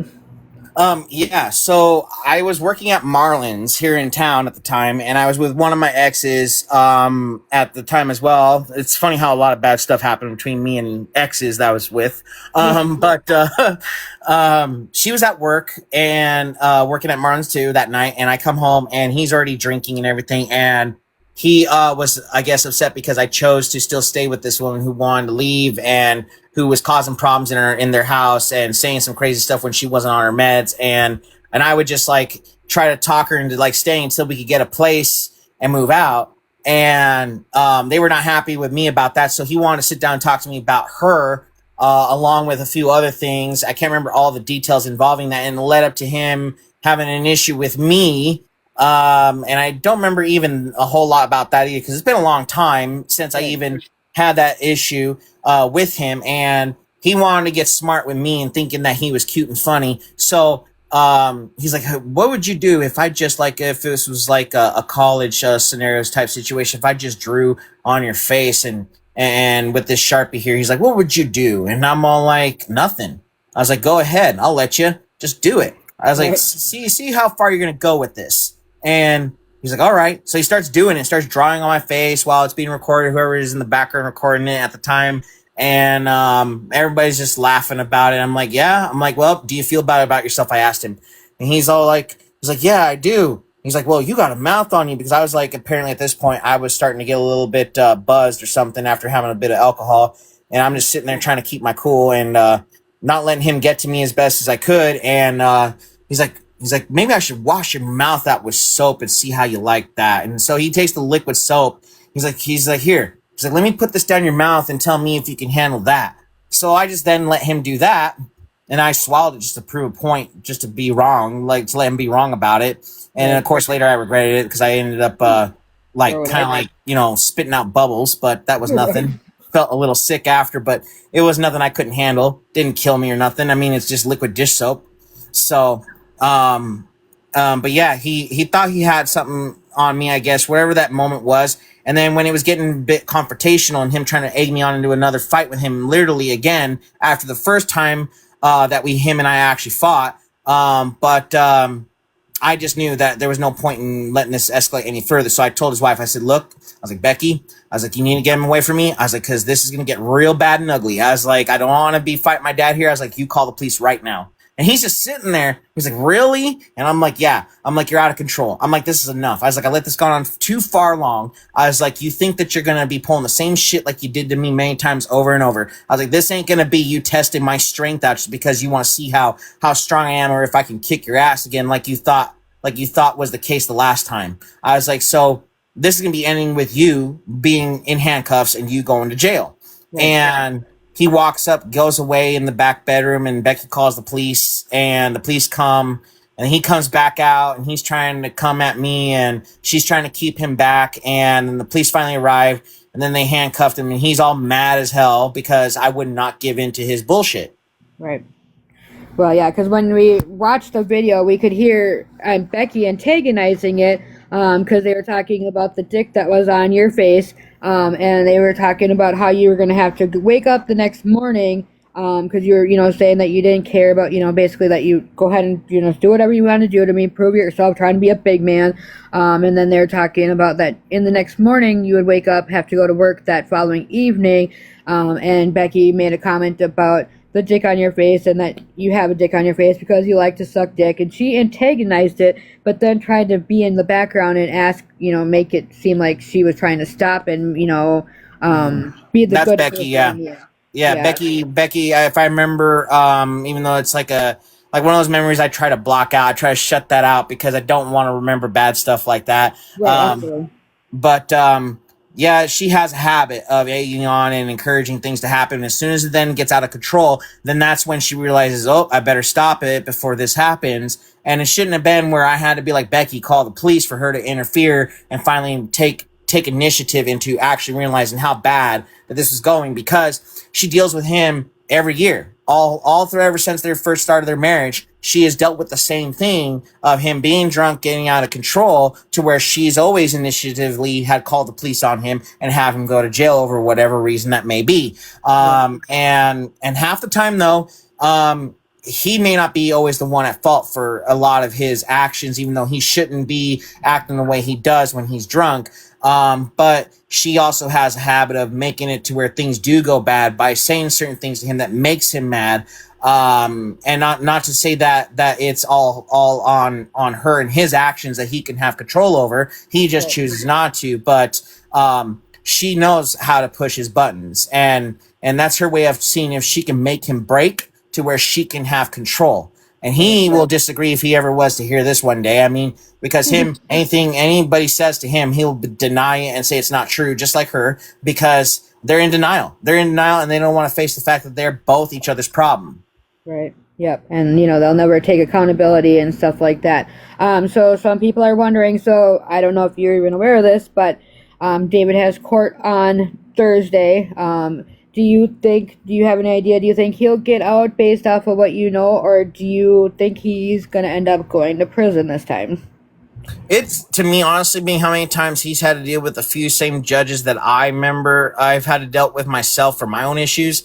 I know Donna Bucher is not a well-liked person by my family. She's a person that will speak her mind and tell it how it is, no matter how ruthlessly it comes out of her mouth. But this woman has put my dad more than she's probably ever had to put with me. I only had to see her maybe once, and then I've had maybe the other judge that he also has had to face many times, and these judges have put it with him so much that they gave him so many chances and told him he had to do this. And my dad knew that he had to follow his PBTs. He had to stay on good behavior, not get in trouble with the law. He had to show up and be on time and not drink. And also on top of following the no contact order many times. And he has never once been, of course, caught for breaking that no contact order multiple times. until recently because he was late. He did not want to be responsible for some reason. I don't know if it was intentional or unintentional.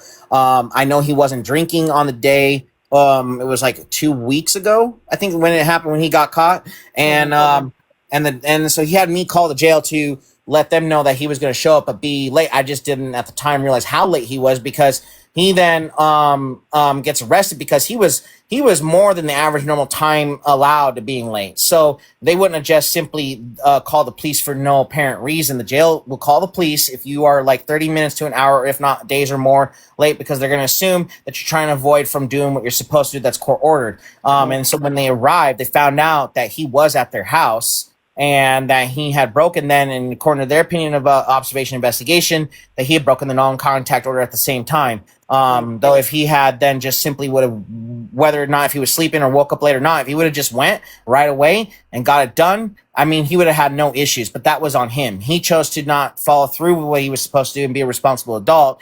And so in this case scenario, because he broke the non-contact order, I think it'll be a miracle if he could get out, but I doubt it, because his record is so bigger than mine, that I'm just thinking to myself, this would be literally a shocker, honestly, a shocker if he can get out of this, honestly, because I'm looking at the fact that if he has to face the Judge Bucher or the other judge, Giles, whatever they call him, either one of them, okay, is going to be like, well, you know what, Mr. Fortney, David Fortney, we gave you these many opportunities. You did this, you did that. Well, unfortunately, this time we cannot let you out. Like, Judge Bucher, apparently I recently learned, according to my dad's wife telling me back days ago, that she said that they heard that he was set back another court date, that he's a risk to being let out, that he's a menace to society, something along the lines like that, and that she's keeping him in there in jail a lot longer because of his behavior just never stopping. It's just the constant same pattern: breaking the no contact order, not showing up when he's supposed to, doing his PBTs, not drinking when he's not supposed to be drinking. And so I think he's likely to go to prison. And I mean, he's had the same attorney, Alvine Law Firm, has helped him out so much with their team. They have a few good attorneys, but these attorneys are coming to the point to where that they're getting tired of having to deal with him. And they're thinking that, oh, well, these attorneys will do good if she writes a letter to the attorney now on top of writing a letter to the judge. Well, you can write all the letters you want, Becky. The way I look at this point, and when her saying this to me, and it's like she doesn't realize this. She thinks that, oh, everything's going to work out like usual. When I've told her, well, you can go ahead and you can sit and wait and see what happens. But while she's also sitting back and crying about, well, they're going to lose their home, that they won't have a way to get Alexander to school and all this and that, I said, you are so busy thinking that you have to improve your life and make these adjustments, I told her, just to wait on him for you to do something and be a responsible parent and an adult. I was like, take initiative and do something for yourself now before it gets too late. She don't want it. She'd rather sit back and wait for him to get out of jail and for him to improve, for her to even make a change. And she says, oh, well, I've changed. Really? If you've changed and you have been already preparing ahead and preparing for the worst to come. I was like, because all you're doing is you're just letting the ship sink like it's Titanic in 1912 all over again, hitting the iceberg, and then everyone is sinking right with you. Right. Yep. And that's what. So I guess yesterday, I believe, they have received papers from the district attorney at the house.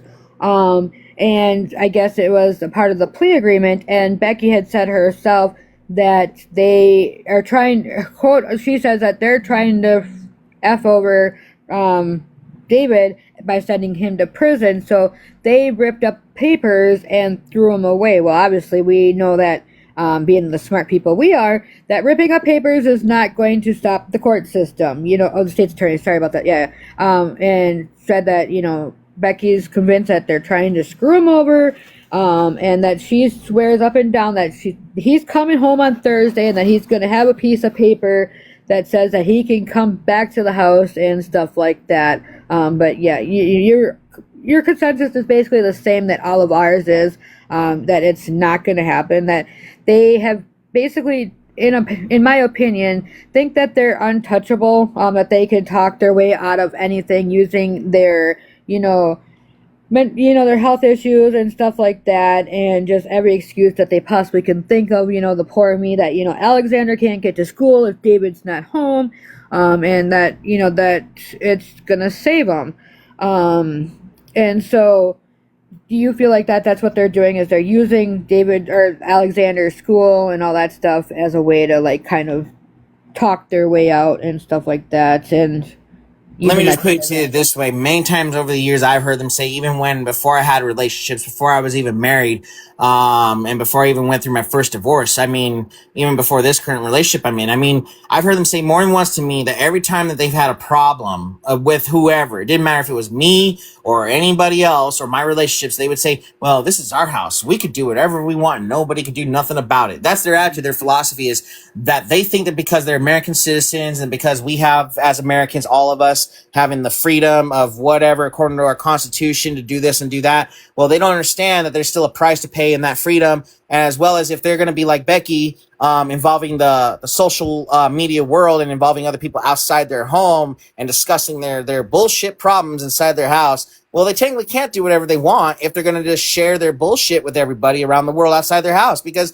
if you're going to bring in people you don't know and you don't know them that well and how they are and how they're going to think about you or whatever the case may be, you just can't. You can't do what you want, because then that means then basically the outside world has the higher say as to what you do. In a sense that it's not like so much as you're telling them, hey, well, you can't do this. It's just more of the fact that they don't have the common sense to understand having decency and respect for themselves and also for others. It's to them, it's a show that they want to put on just to impress people that they think that are going to care, and nobody really is actually caring in the sense the way they think. Right. Yeah, I agree. So did Alexander get pulled from the Mitchell district because of bullying, or did he get pulled because they wanted him further out in regards to using that as their advantage in regards to, talking their way out of stuff? No, that situation. Don't make sure you don't say where he goes to school now, because I don't want that leaked on this TikTok. No. I'm not going to mention the school because I don't even know the school name anyway. I just know the town. Well, but that's the name of the school, just so you know. yeah, no, I didn't really pay attention a lot when it came to even those type of problems, because even back then there was just certain things that I was just not in agreement with, things I would hear about involving with my brother. And so I would just, even with those situations, I would just try to tune it out as much as I could. No, he got taken out. They chose to take him out of the public school system here in Mitchell because my brother was, according to them, being bullied. I don't know how true much of what was what involving that whole scenario, but it got so bad that I knew that with Alexander being upset, that he wanted to be out of the system. He didn't want to go to school here. So they found one that was out of town, just so that way he can have peace of mind. And it has been a benefit to him. He has successfully developed better in his education by being out of the Mitchell school district system. So him being out of town, going to school elsewhere, has been making a better progress for him. Good. So yeah, because I was like, here's the thing: is there's programs in South Dakota that it's the something Vento program, and it's a van that will make sure that Alexander will get to school if it's out of district due to bullying and stuff like that. And so I tried to tell her about that. And she says that they cannot get that van to bring them to school. And I explained to her that yes, you very much so can. You have to just call. There is like a 3-week waiting period where it takes time to arrange the bus and or the van or whatever coming to your stuff. But they do have a federal program where they wouldn't have to worry about it, because now we're in the situation as obviously I know where he goes to school because you told me whatever. But with it being a 25-minute plus drive there to school and back home, that would save them a lot of help. But what are they going to do when David doesn't get home on Thursday? Because South Dakota starts school mid-August. They start early, so they're going to get started here. So how are they going to get Alexander to school? Because that's just going to open another can of worms, because then he's going to have, absences and truancy issues, and that's going to cause another door open. Do you think that Carl will end up having to bring him every day, or because Mama Faye can't drive that much, right? And stuff like that. Due to health reasons, yeah. Right. Yeah. But As for Carl helping out in that sense, I mean, he probably would, but I've been told by Becky that when I had that discussion with her, before she wanted to start her crap with me when she found about this interview coming up today, Right. that she made the excuse that, well, he doesn't have his license, so he's not gonna. And her thinking, while still basically sitting in duck and cover, thinking that dad's gonna get out to be granted freedom to go and help them out and get my brother to school. Well, she's not realizing that there's a possibility that this time around he's not gonna. So, which means, honestly, he ain't gonna go to school. He's just gonna basically end up becoming a dropout. Right, and that's sad because again, there he becomes a product of his environment, and so that's not fair to him. And that's why, like, if you can, I will give you the information in regards to that program, that federal program. And so that way, all it is a phone call, and they send you a link for a Word doc sheet to fill out. It takes about 2 or 3 weeks for you to like get him on a bus route where the van will come and get it. And so maybe that's something you can do, because I would hate to see him be a product of his, environment. He needs to finish high school. He needs to, focus on breaking the cycle and continuing to better himself. So obviously I know it's okay with you that I would love to send that, information to you. So maybe you can talk some common sense into it. And I believe even you can do the, form, and maybe you can just kind of overstep it if he were to go to jail or not get out, because we don't want him missing his first day. We want him to have a normal childhood, normal teen year, but you can't do that when you don't go to school. That way he will become another statistic of the society, the system, if he does not go to school. You know what I'm saying? So like, yeah. I would love to. I'll get you that information, and I'll help you through that. Need be, whatever the situation may be. We'll make sure that Alex gets to school because he needs to. He needs his education. So I got a couple more questions. I told you it was only an hour, and this is taking way more, but so we'll kind of finish it up. So can you? So we're gonna kind of end on a kind of funny one, and then we'll just ask for people if they have a couple questions. So I'll ask that in just a second, Angie. Yeah. So can you explain?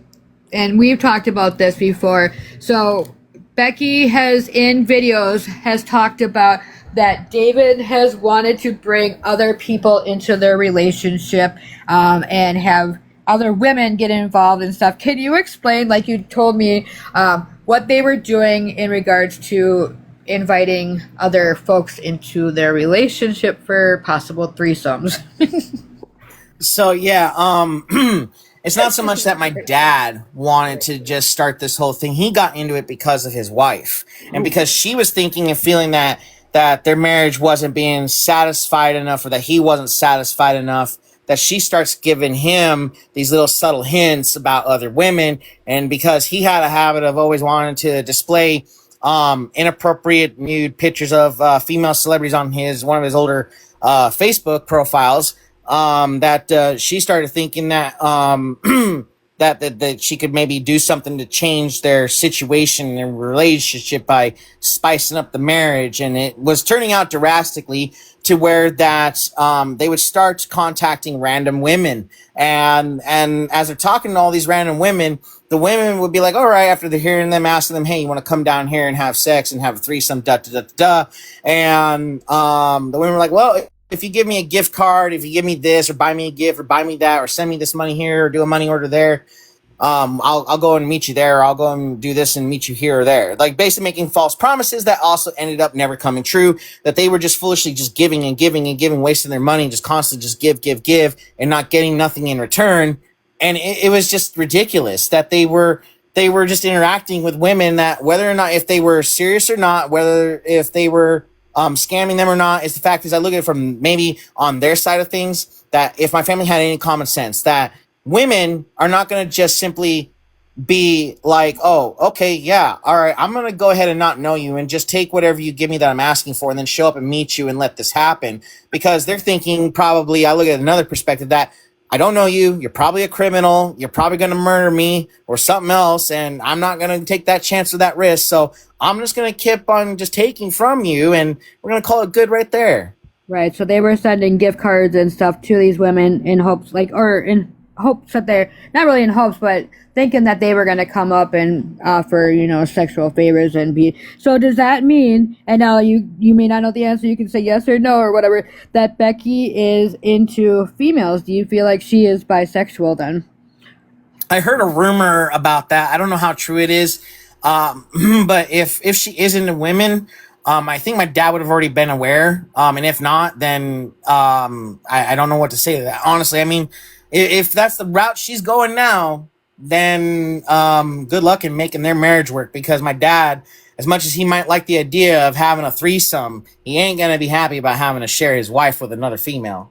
Right. Yep. And that's why, the reason I asked that is because she, sits there and she says that, she's homophobic and that being a lesbian is unnatural and stuff like that. So the fact that they were inviting other women to either relationship, kind of is contradicting and stuff like that. So it's just, that's why I'm like, this is kind of humor. The humorous part to us is because she sits there and talks about it. Hold on, Pillow Princess, I see you.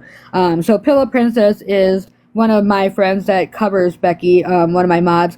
And so she is a lesbian and she has made fun of Pillow Princess. So I'm going to let her up really quick. As long as you don't yell, Pillow.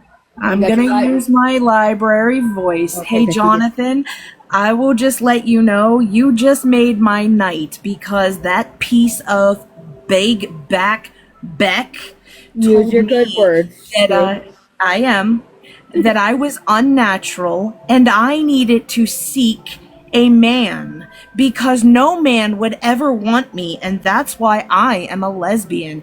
I am so glad you confirmed this information because the next time I get in a box, oh, she's going to have it. Her little bi tendencies. Yeah, Becky, you just wait. Thank you, Jonathan. And I just want to let you know that I appreciate that the fact that you have stepped up here and talked about everything and that you have been open book with us and have been patient with us. But I just wanted to let you know I really appreciate that last tidbit that you just gave me because now I'm honored. I'm going to be honored more than I have been before. And thank you for letting me up, Jaima. And again, thank you, Jonathan. Yeah, you're welcome. For not yelling, Pillow Princess, because she'd be yelling, and I won't mock her this time, but whatever. No, it's all right. She gets up and so she gets heated. She's kind of one of those that gets upset when Becky brings my child up and stuff like that. And Pillow Princess, she doesn't deal with the racism, the homophobic stuff like that. And she gets up, and I'll send you a video of Pillow getting in a box, and I can relate. I can relate to her feelings on that because there's things that myself. That if something was said that I'm not okay with, I would be like her too. I at times can get emotional and raise my voice, but I've learned over the years how to try to control it better. And so it's just a matter of just taking a breather. Some people don't really grasp that, and I don't expect even for her to. But I get where she's coming from. It's an emotional thing. Things that are very sensitive to her. So her responding by a very loud tone is the way that she is able to be. She's just really comical because there's no quiet with Pillow unless you tell her to use her library voice. And I won't mock it right now just because it's just more hilarious just because she's a part of my group and stuff like that. I'm just making fun of her. And so yeah, we're gonna go ahead and I don't really have too many more questions, so I'm gonna open the boxes really quick and let people come up as long as I know who they are. That way we don't got no troll coming up here acting crazy. I know Dark wanted to come up here. Dark, you still wanted a box, correct? Yep, and it's going to be one at a time, and that way nobody's going to be over-talking each other. And I'm only letting people up that I absolutely know. Please let Dark up into a box. Thank you. Thank you. I just want to say thank you, Jonathan, for the truth. I've been, how can I say this, doing reverse psychology to get facts, try to get facts from her for 2 years now. And I'm just, thank you. And thank you for standing up to the plate and being better than your stepmom and your father. And I'm very proud of you. Thank you for everything. That's it for me. All right, you're welcome. Very good, Dark. So some people are asking me, I'll ask you this really quick. Are you aware of Becky cheating on David on his 47th birthday up at the truck stop with a man up at the truck stop. Are you aware Oh, about that? yes, I am. I actually was the one who busted her. I found out through one of my ex girlfriends back in 2015. I was living with her, and I had just barely moved out of my family's house for the first time. And so, as I'm living with her, she had a mutual friend with Becky, and this lady named Gina Callahan and her were so close that they talked all the time.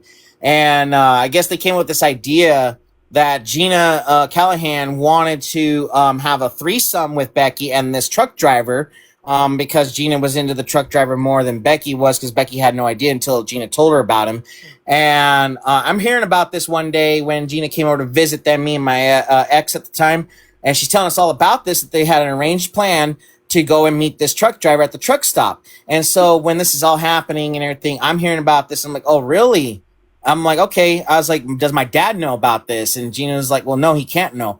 I'm more like, okay, well, do you feel that that's right to be encouraging his wife to have a threesome with you and to cheat on him? And she had nothing to say. And she's like, well, if you tell your dad, she's like, I don't want to be involved. And I'm like, okay. I'm like, well, my dad's going to want to know the guy's contact information in case something does happen. I was like, because I want to give it to him and then let him talk to the guy after, because he's going to be made aware no matter what you feel or think, I told her. And so she's like, okay. She's like, here's his number and this and that. I'm like, all right. And then so I waited for a day when I knew that it was the right time, I thought, but evidently it was the worst day, I guess, for my dad. Apparently my dad, though, however, in a sense, did find out before I told him, but my telling to him later was full confirmation for him. And so on Father's Day was the day I had him and his wife and my brother come over.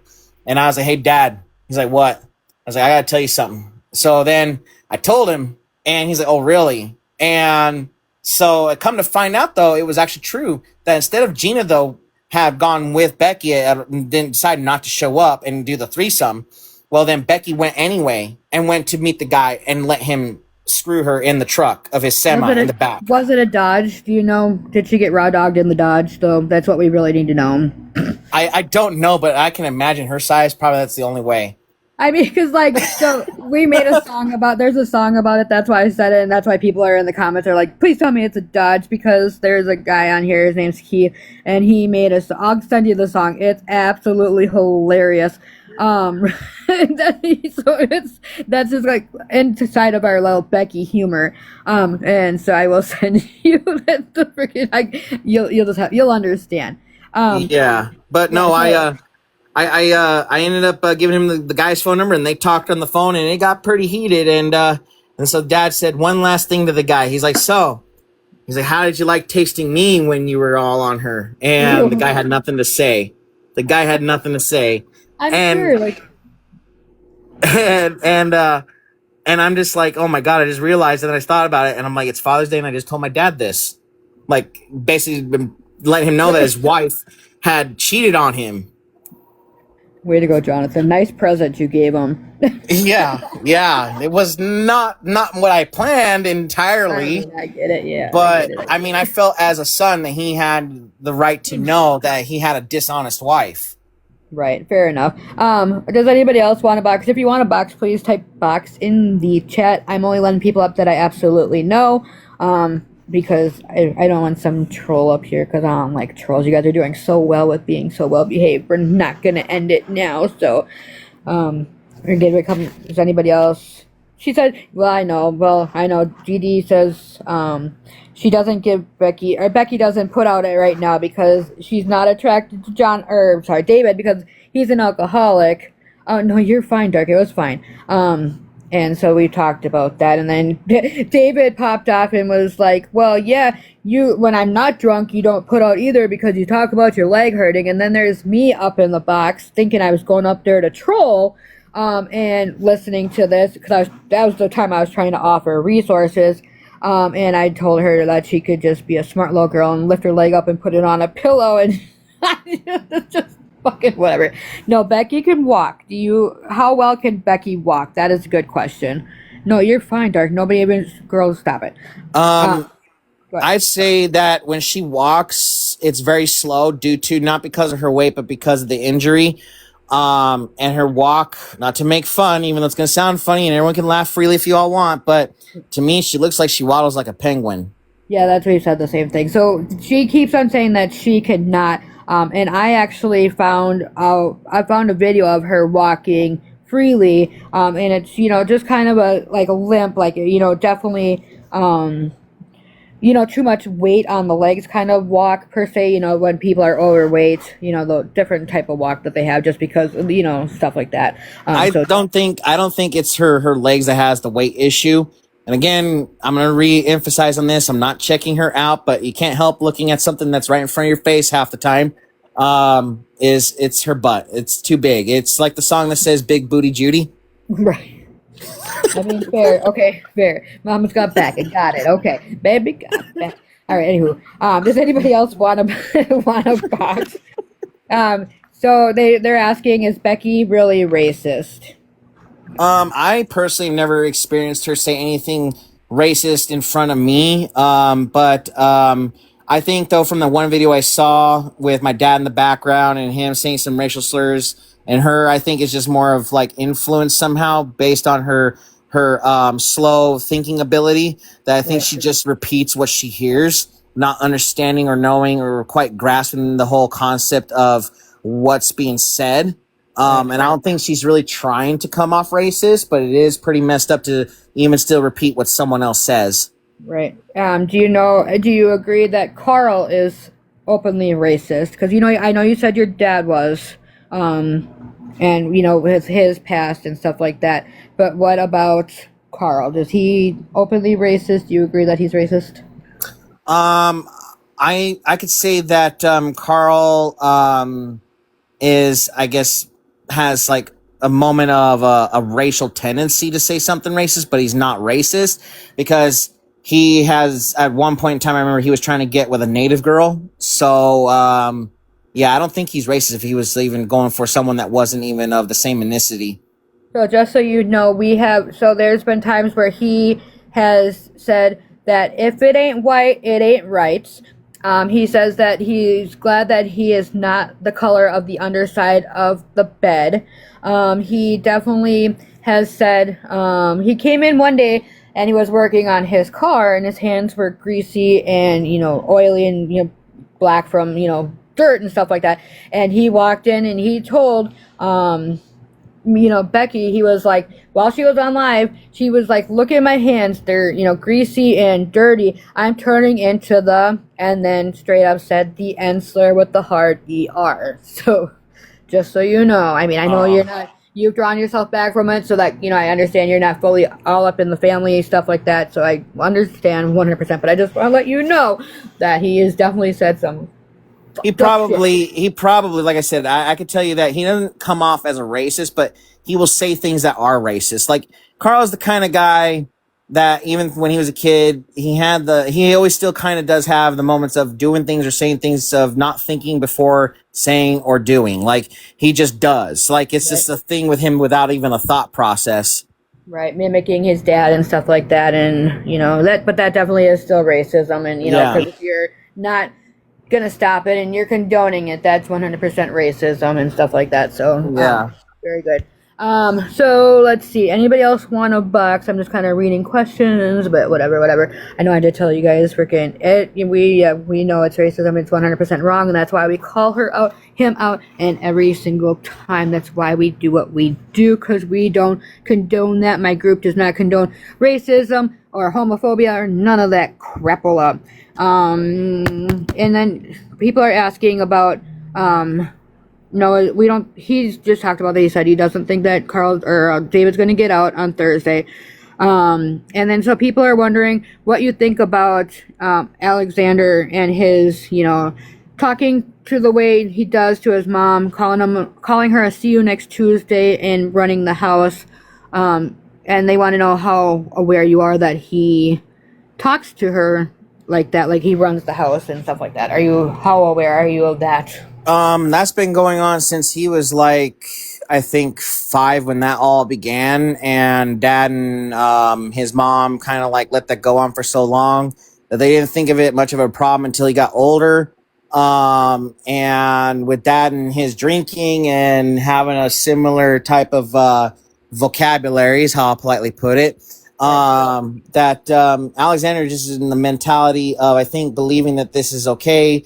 But then, not to give him a full excuse, but he does have some of an excuse where, his mom has at times pushed him to a point to where he acts and lashes out that way, because there was a moment I remember where years ago his mom was not nice to him. She was putting him down, making him feel horrible. And so his response to things, he thinks that this is normal and okay, even though now he's learning and understanding and realizing that some of his actions and choices are not quite acceptable. And he himself is saying he is trying to improve on a lot of stuff with himself. And he's come a long way. He's 16, and I think though he shouldn't be the way he is, because I've even told my family, like with my sister and her reasons for why she doesn't want nothing to do with our dad. I mean, I even told them, I said, we need to just start now breaking this disrespectful family cycle of hatred, name calling, putting people down, making false promises, and just start being there for each other as a family instead of showing the world that we're other than that. I mean, because I told her, along with a few others, like even with my dad's wife, I said we need to come together, because one day we never know if we're going to need each other down the road if something happens to one of us.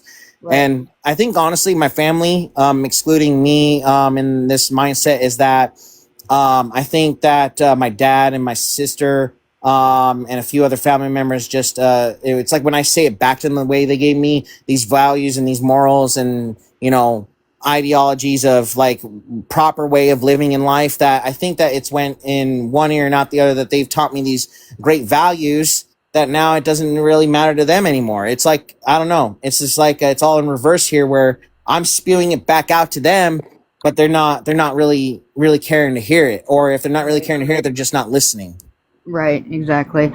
So okay, I'll bring up this. So people are wondering if you know anything about the time where Becky said that she was almost kidnapped by Hispanic folks at Walmart. Do you know anything about that story? Oh, I heard about that, but I don't think that these Hispanics were trying to kidnap her. It was just more of they probably were just misinterpreted. They were just in the same. They were just in the same location, probably just walking in the same area, and it's just one of those weird, awkward situations. Even yourself probably has experienced where you're just Dollar Tree. Sorry, my bad. It was the Dollar Tree. I don't know why I said Walmart. That was my fault. That was my misinterpretation. It was the Dollar Tree, because she posted about it on her Facebook. So well. Dollar Tree, Walmart don't matter to me. It's a store. It has aisles and people, and so Amen. I mean, yeah. I get it, but I'm supposed to be coming with the correct facts, so they're here to correct me. So that's what they're doing. Yeah, I know, and but no, I just think that maybe they were just happen to be going down the same aisles or just following that direction because they were probably getting the same things. I mean, Becky is to me, I've come to realize, and she can hate me all she wants or deny it all she wants, and when she later checks this out. But I honestly think that she is hysterically paranoid schizophrenic, a person who will take things and think things that are to being in her mind real that are not real, and to her everything is true and nothing but that, and it's just like she's living in this false reality and is constantly hysterically paranoid. And it's a part of her that I'm thinking that she might need to get re-diagnosed with something else besides a slow learning disability, because like I mean. It's just crazy. I mean, how can you go around thinking that, people are out to get you? I mean, people aren't out to get her. She does it to herself. Right. Well, and she's done that. She's looked out the window at the trailer and stuff like that, and said that she was watching her neighbors next door and stuff like that. It was like pure paranoia. So that definitely makes sense.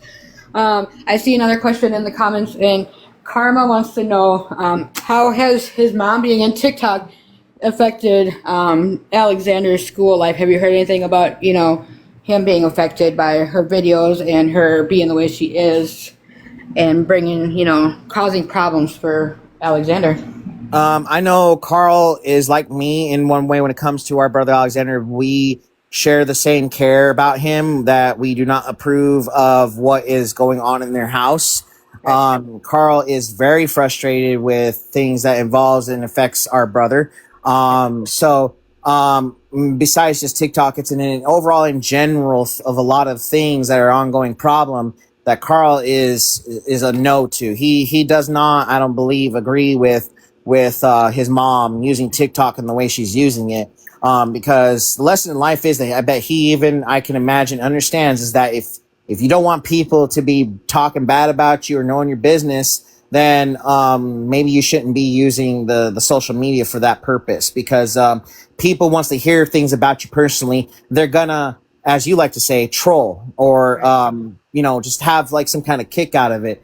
And it's just so crazy that she thinks that people are doing some kind of internal investigation on her, and it's like, no, you're the one that is oblivious to yourself. You're on there. You were literally talking about everything that goes in your goddamn house. And then she has the audacity.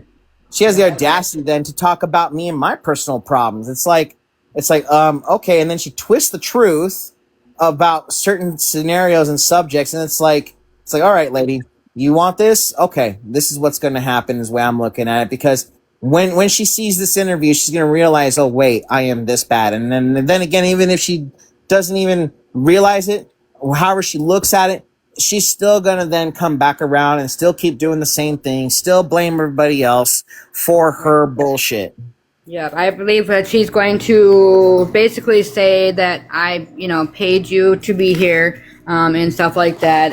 And like I've told everybody, you guys reached out to me because Becky had reached out to you and said that I was gonna come and ruin your life and I was gonna come after you and stuff like that. So she was trying to create a problem between you and I, because she knew that I was showing the video about you and David. And then when you reached out to me, we obviously had a discussion and you knew what my intentions were. And then, she tried to construe it that, you were going to get up here and you were going to say, make it seem like you were going to be nice to me. And then you were going to like say some off the wall shit. And so because she's hiding from the truth. So I feel like she's really going to construe. I feel like she's going to go live after this and get on there and just do her big one, you know what I'm saying? And just try to have her, twist it to her way, which is going to end up making her look a lot worse than it needs to be. But we had heard that, back to freaking Alexander and his schooling, the reason we talked about that is because Alexander acts up when mom gets on TikTok because he does not want mom on TikTok, rightfully so. He literally asks her, I've heard him ask very nicely to get off, and stuff like that, and she says no, and whatnot. But I've also heard, too, in regards to back to the school thing, is that his friends had found his mom's TikTok at one point, and so he was bullied about mom being on TikTok, and so that's why he wants to, rightfully so, you know what I'm saying? Like, that could not be, I could not imagine being 16-year-old and knowing that, your mom's all over TikTok for the stuff that she says and does, and then he's sitting here asking, as his child, her child, to get off TikTok, and she won't, and only making stuff worse. That's why I said we are literally going to not, talk about him tonight, because I don't want to have anything come up and have him, be in that situation even worse. Like I told him the night he had heard about me doing this interview, and I had to confirm it with him and reassure him that it was still going to happen. He just asked me simply just to keep him out of it, and if I do bring him up, not to bash him, and I have not. And he hopefully will be aware when he sees this too. On top of which, I told him if I get asked certain questions about him, it'll be positive things about him, as much as I can avoid from not saying anything that's negative about him. Which I have hoped I've done so far. I've not said anything quite negative about him. No, not at all. And I talked to my, people. I went live right after I got off work, and I made it very clear that this live was not about Alexander. It was about growing up around Becky and David. And the simple fact of like the hell and the chaos that they created. We absolutely want Alexander to break the cycle like you did. We want him to, go to school. We want him to do, get a job and live a normal life. That, we weren't coming here to bash Alexander nor Carl. It was just more or less the parental lacking aspect that you guys had to endure, so we could get a better understanding of Yes, but Maurice, she does. What you guys had to endure and why Alex, is the way he is, and stuff like that, because he's a product of his, environment, and it's sad. And, like somebody said, like Lynn said, so much damage has already been done. He really needs to be, in treatment, but, therapy, to talk about this, but I think that's going to end up having to be something that he's done with after he gets away from living with them. And, as soon as he hits an adulthood, I hope that he really does seek therapy and counseling and stuff like that, because he's going to need it. I mean, that's a traumatic childhood that he's went through. Does anybody else I'm looking through the comments. So the lot lizard has been taken care of. We talked about that. So Kate, did you want to get a box or no? Hold on, I'm trying to read through really quick because I wasn't looking. Yeah, nobody wants him to stop going to school. Like I said, I'm going to send Jonathan the information.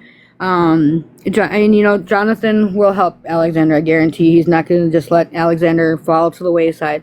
So, I mean, the fact that Jonathan's here and being the person that broke the, cycle, I feel like he's got a good influence for that. So they want to know why, with David being recently arrested, why did you not allow David to come and stay with you? Well, because my dad and my girlfriend, they don't get along, due to their differences on the fact that my dad's drinking is a problem for my girlfriend. She can't handle being around even me if I choose to drink. So for me and her, if I'm going to drink, I tell her, well, this after the first time we've had our issue, I remind her, look, if I'm going to do this and you want to drink or I drink, you go in the living room, I go in the bedroom, and we keep to ourselves. And she respects that. She does that because she knows after the first time around, me having to go to jail for nothing, like over just drinking, and I didn't do nothing. Like, she learned how bad that turned out for us. And so, she knows that if that's the case, that drinking can't be just around her at all. So we seclude each other in our own home, just to prevent issues. But for my dad, you can't really seclude. So him, as you've seen, he's confrontational when he gets drunk. And it doesn't matter if you seclude yourself, that he will become a person that will get personal and close in your face and try to provoke you into like a physical altercation. And as he even said, like I said earlier, I don't know why, but I think it's the Irish in me. This is why I like to do it. It's like really? Like, is that your only reason now? Like, cause like that is the most stupidest thing I ever heard in my life. Like, to blame our ethnicity of our genealogy of where we come from different backgrounds of life. Like, I mean, the Irish, okay, they might like to drink, but I can tell you that a lot of them will say, no, we don't use our nationality to go and start fights. I mean, that might be a thing you might see on television, and there's like a pub or a bar scene, but that's in the goddamn TV shows and movies. That is not even in reality. And and then you, like, with my girlfriend, she has her mental disabilities. She is apparently not tolerated by my dad for having these disabilities like schizophrenia and depression and anxiety, not being much of a talker with my family because of how uncomfortable they made her feel. And so to keep the issue from not occurring in my home, I can't have him here. One, because one of my ex-girlfriends who I was with that lived with me had caused some damage on the outside of the home. I had to clean up the mess, and plus her taking one of her friends' head and bashing it through these 2-bedroom windows I have that are still need to be replaced. I have boards on them because can't afford the new windows yet. But my landlord said I cannot have no more of this kind of issues or people in my home again, except for only me and my girlfriend. Because after what the last one did, even my dad can't be here. As much as I may want to help my dad, but I know also if that wasn't the case in my situation with my living situation, I still wouldn't be able to help him because it's going to lead to me probably being in a certain predicament where me and him are at like fisticuffs, and I don't want to be in that situation, nor having it to where him or I ends up in jail and then me losing our home and me and her out on the street and then me having to like rehome my cat because I have a cat that is just a year old now and a few months. And this cat I barely had. She's a nice cat. She has her own little childlike animal behaviors, but that is something that is coming to where she's realizing herself as a cat and how to behave in the home. So I mean, and I love this cat. I love my girlfriend. I'm not gonna jeopardize my life and my own little family just for him. Exactly. You did a lot of work by breaking the cycle and becoming independent with, being not like they are. And so for you to keep him out of your home and setting those healthy boundaries, is something that you should be proud of because, like you said, that's your dad and you want to help him, but you've got to respect your house and make sure that your boundaries are safe and, that you have a nurturing, safe, quiet environment. And that would bringing David there because we all know that he drinks while he's out on PBT because they know how to rig it. Because my ex did, he knew exactly when he could start drinking, how much he could drink, and still go blow for his PBT at night. So, we already know that one. But I just want to kind of tell you, this is not really a question, more or less a statement. So there's somebody in our chat. Her name is Kate. She used to be a mod for your mother, or your stepmom, Becky, sorry. And so she went to South Dakota, went to Rapid City for a family function, and on the way back home to Nebraska, she had made a pit stop at Becky's because she just low-key kind of wanted to see the truth behind it. And so she stopped and had met Becky and the family or whatever. And Becky has now blocked Kate because Kate refuses to give her $400 to, quote unquote, deal with the bed bugs and all that good stuff, and won't give Kate Kate won't give her money on demand. Becky has since blocked her and talked shit about it, about Kate, saying that, she backstabbed her and stuff like that. So I just want to let you know that there is somebody even in here that has tried to offer her a friendship and such like that. And because money didn't come out of it like she wanted it to, she blocked her. And you don't have to say sorry or anything, I just wanted to let you know. But yeah, so whatever. So I know you're good. Does anybody else have a question? Because I literally only told them that it was going to be an hour. We're going on 2 hours. Not that I care, because this was really interesting and it needed to be said. But does anybody else have a question? Or no? I mean, we can always come back and do a Q&A too later if necessary, because you're very well spoken. I like listening to you. You're very good at speaking. Anybody else have a question? You got 3 seconds to say question or box. Otherwise, I'm gonna quit. Just kidding. Does Alexander have special needs? Has he been diagnosed with anything that you know of? I've heard that he has, and I can probably actually confirm that. I think it's true. He has anxiety and depression. And if you've also, which you have seen how he is and in their home, this by how he acts and behaves in that home, I guess y'all can agree that it is a definite that he has depression and definite anxiety. As for him being properly diagnosed, I don't know that for certain, but I would hope he had been diagnosed, because if they really care about him as parents, like they've always told me, then I would hope that they've done that and get that medically, documented. But yeah. Yeah, and I mean, that's what we hope to, is that, and if he doesn't, hopefully he can, maybe that's something. I mean, I know it's not your responsibility because you're not the parent and stuff like that, but, maybe help him if he hasn't been diagnosed, help him so that way he can, get the best turnout of life and, hopefully, become a member of society that doesn't hate the world because of what his parents put him through and stuff like that.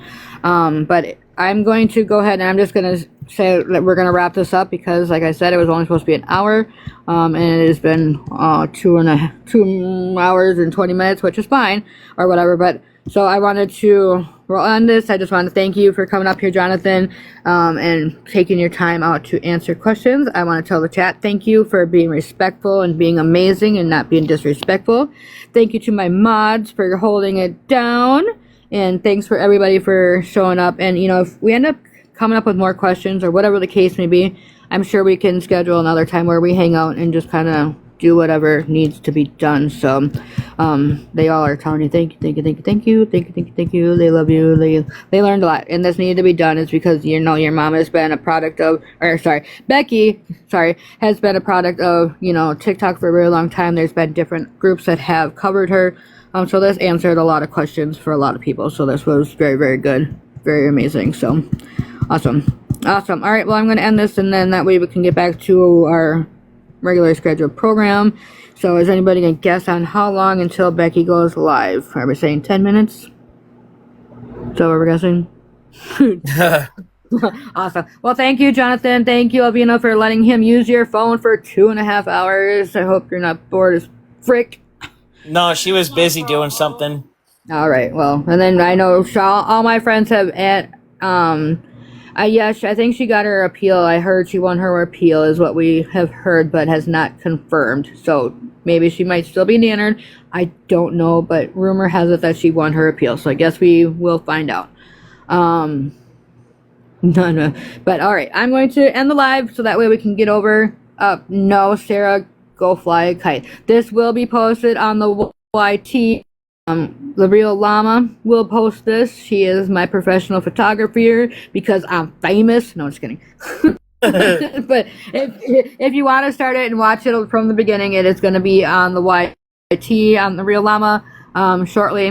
I am not starting over per Sarah's request because no. So all right. Well, thank you everybody for coming. I hope you got a lot of questions answered and are full of understanding about what it's like to be in a Fortney home. And all right. I'm sorry, Sarah. I love you, but no. I know. Okay, I know she's not banned. I know. We know she's not bananaed. But all right. Well, I'm going to end it, and then we'll see you again sometime. Yes, this will be on YT. Did you not just hear me, Deshaun? Jeez Louise. The Real Llama will have it on her YT. I'll post a link to it. Okay. Okay. Bye. Bye. Thanks for coming, guys.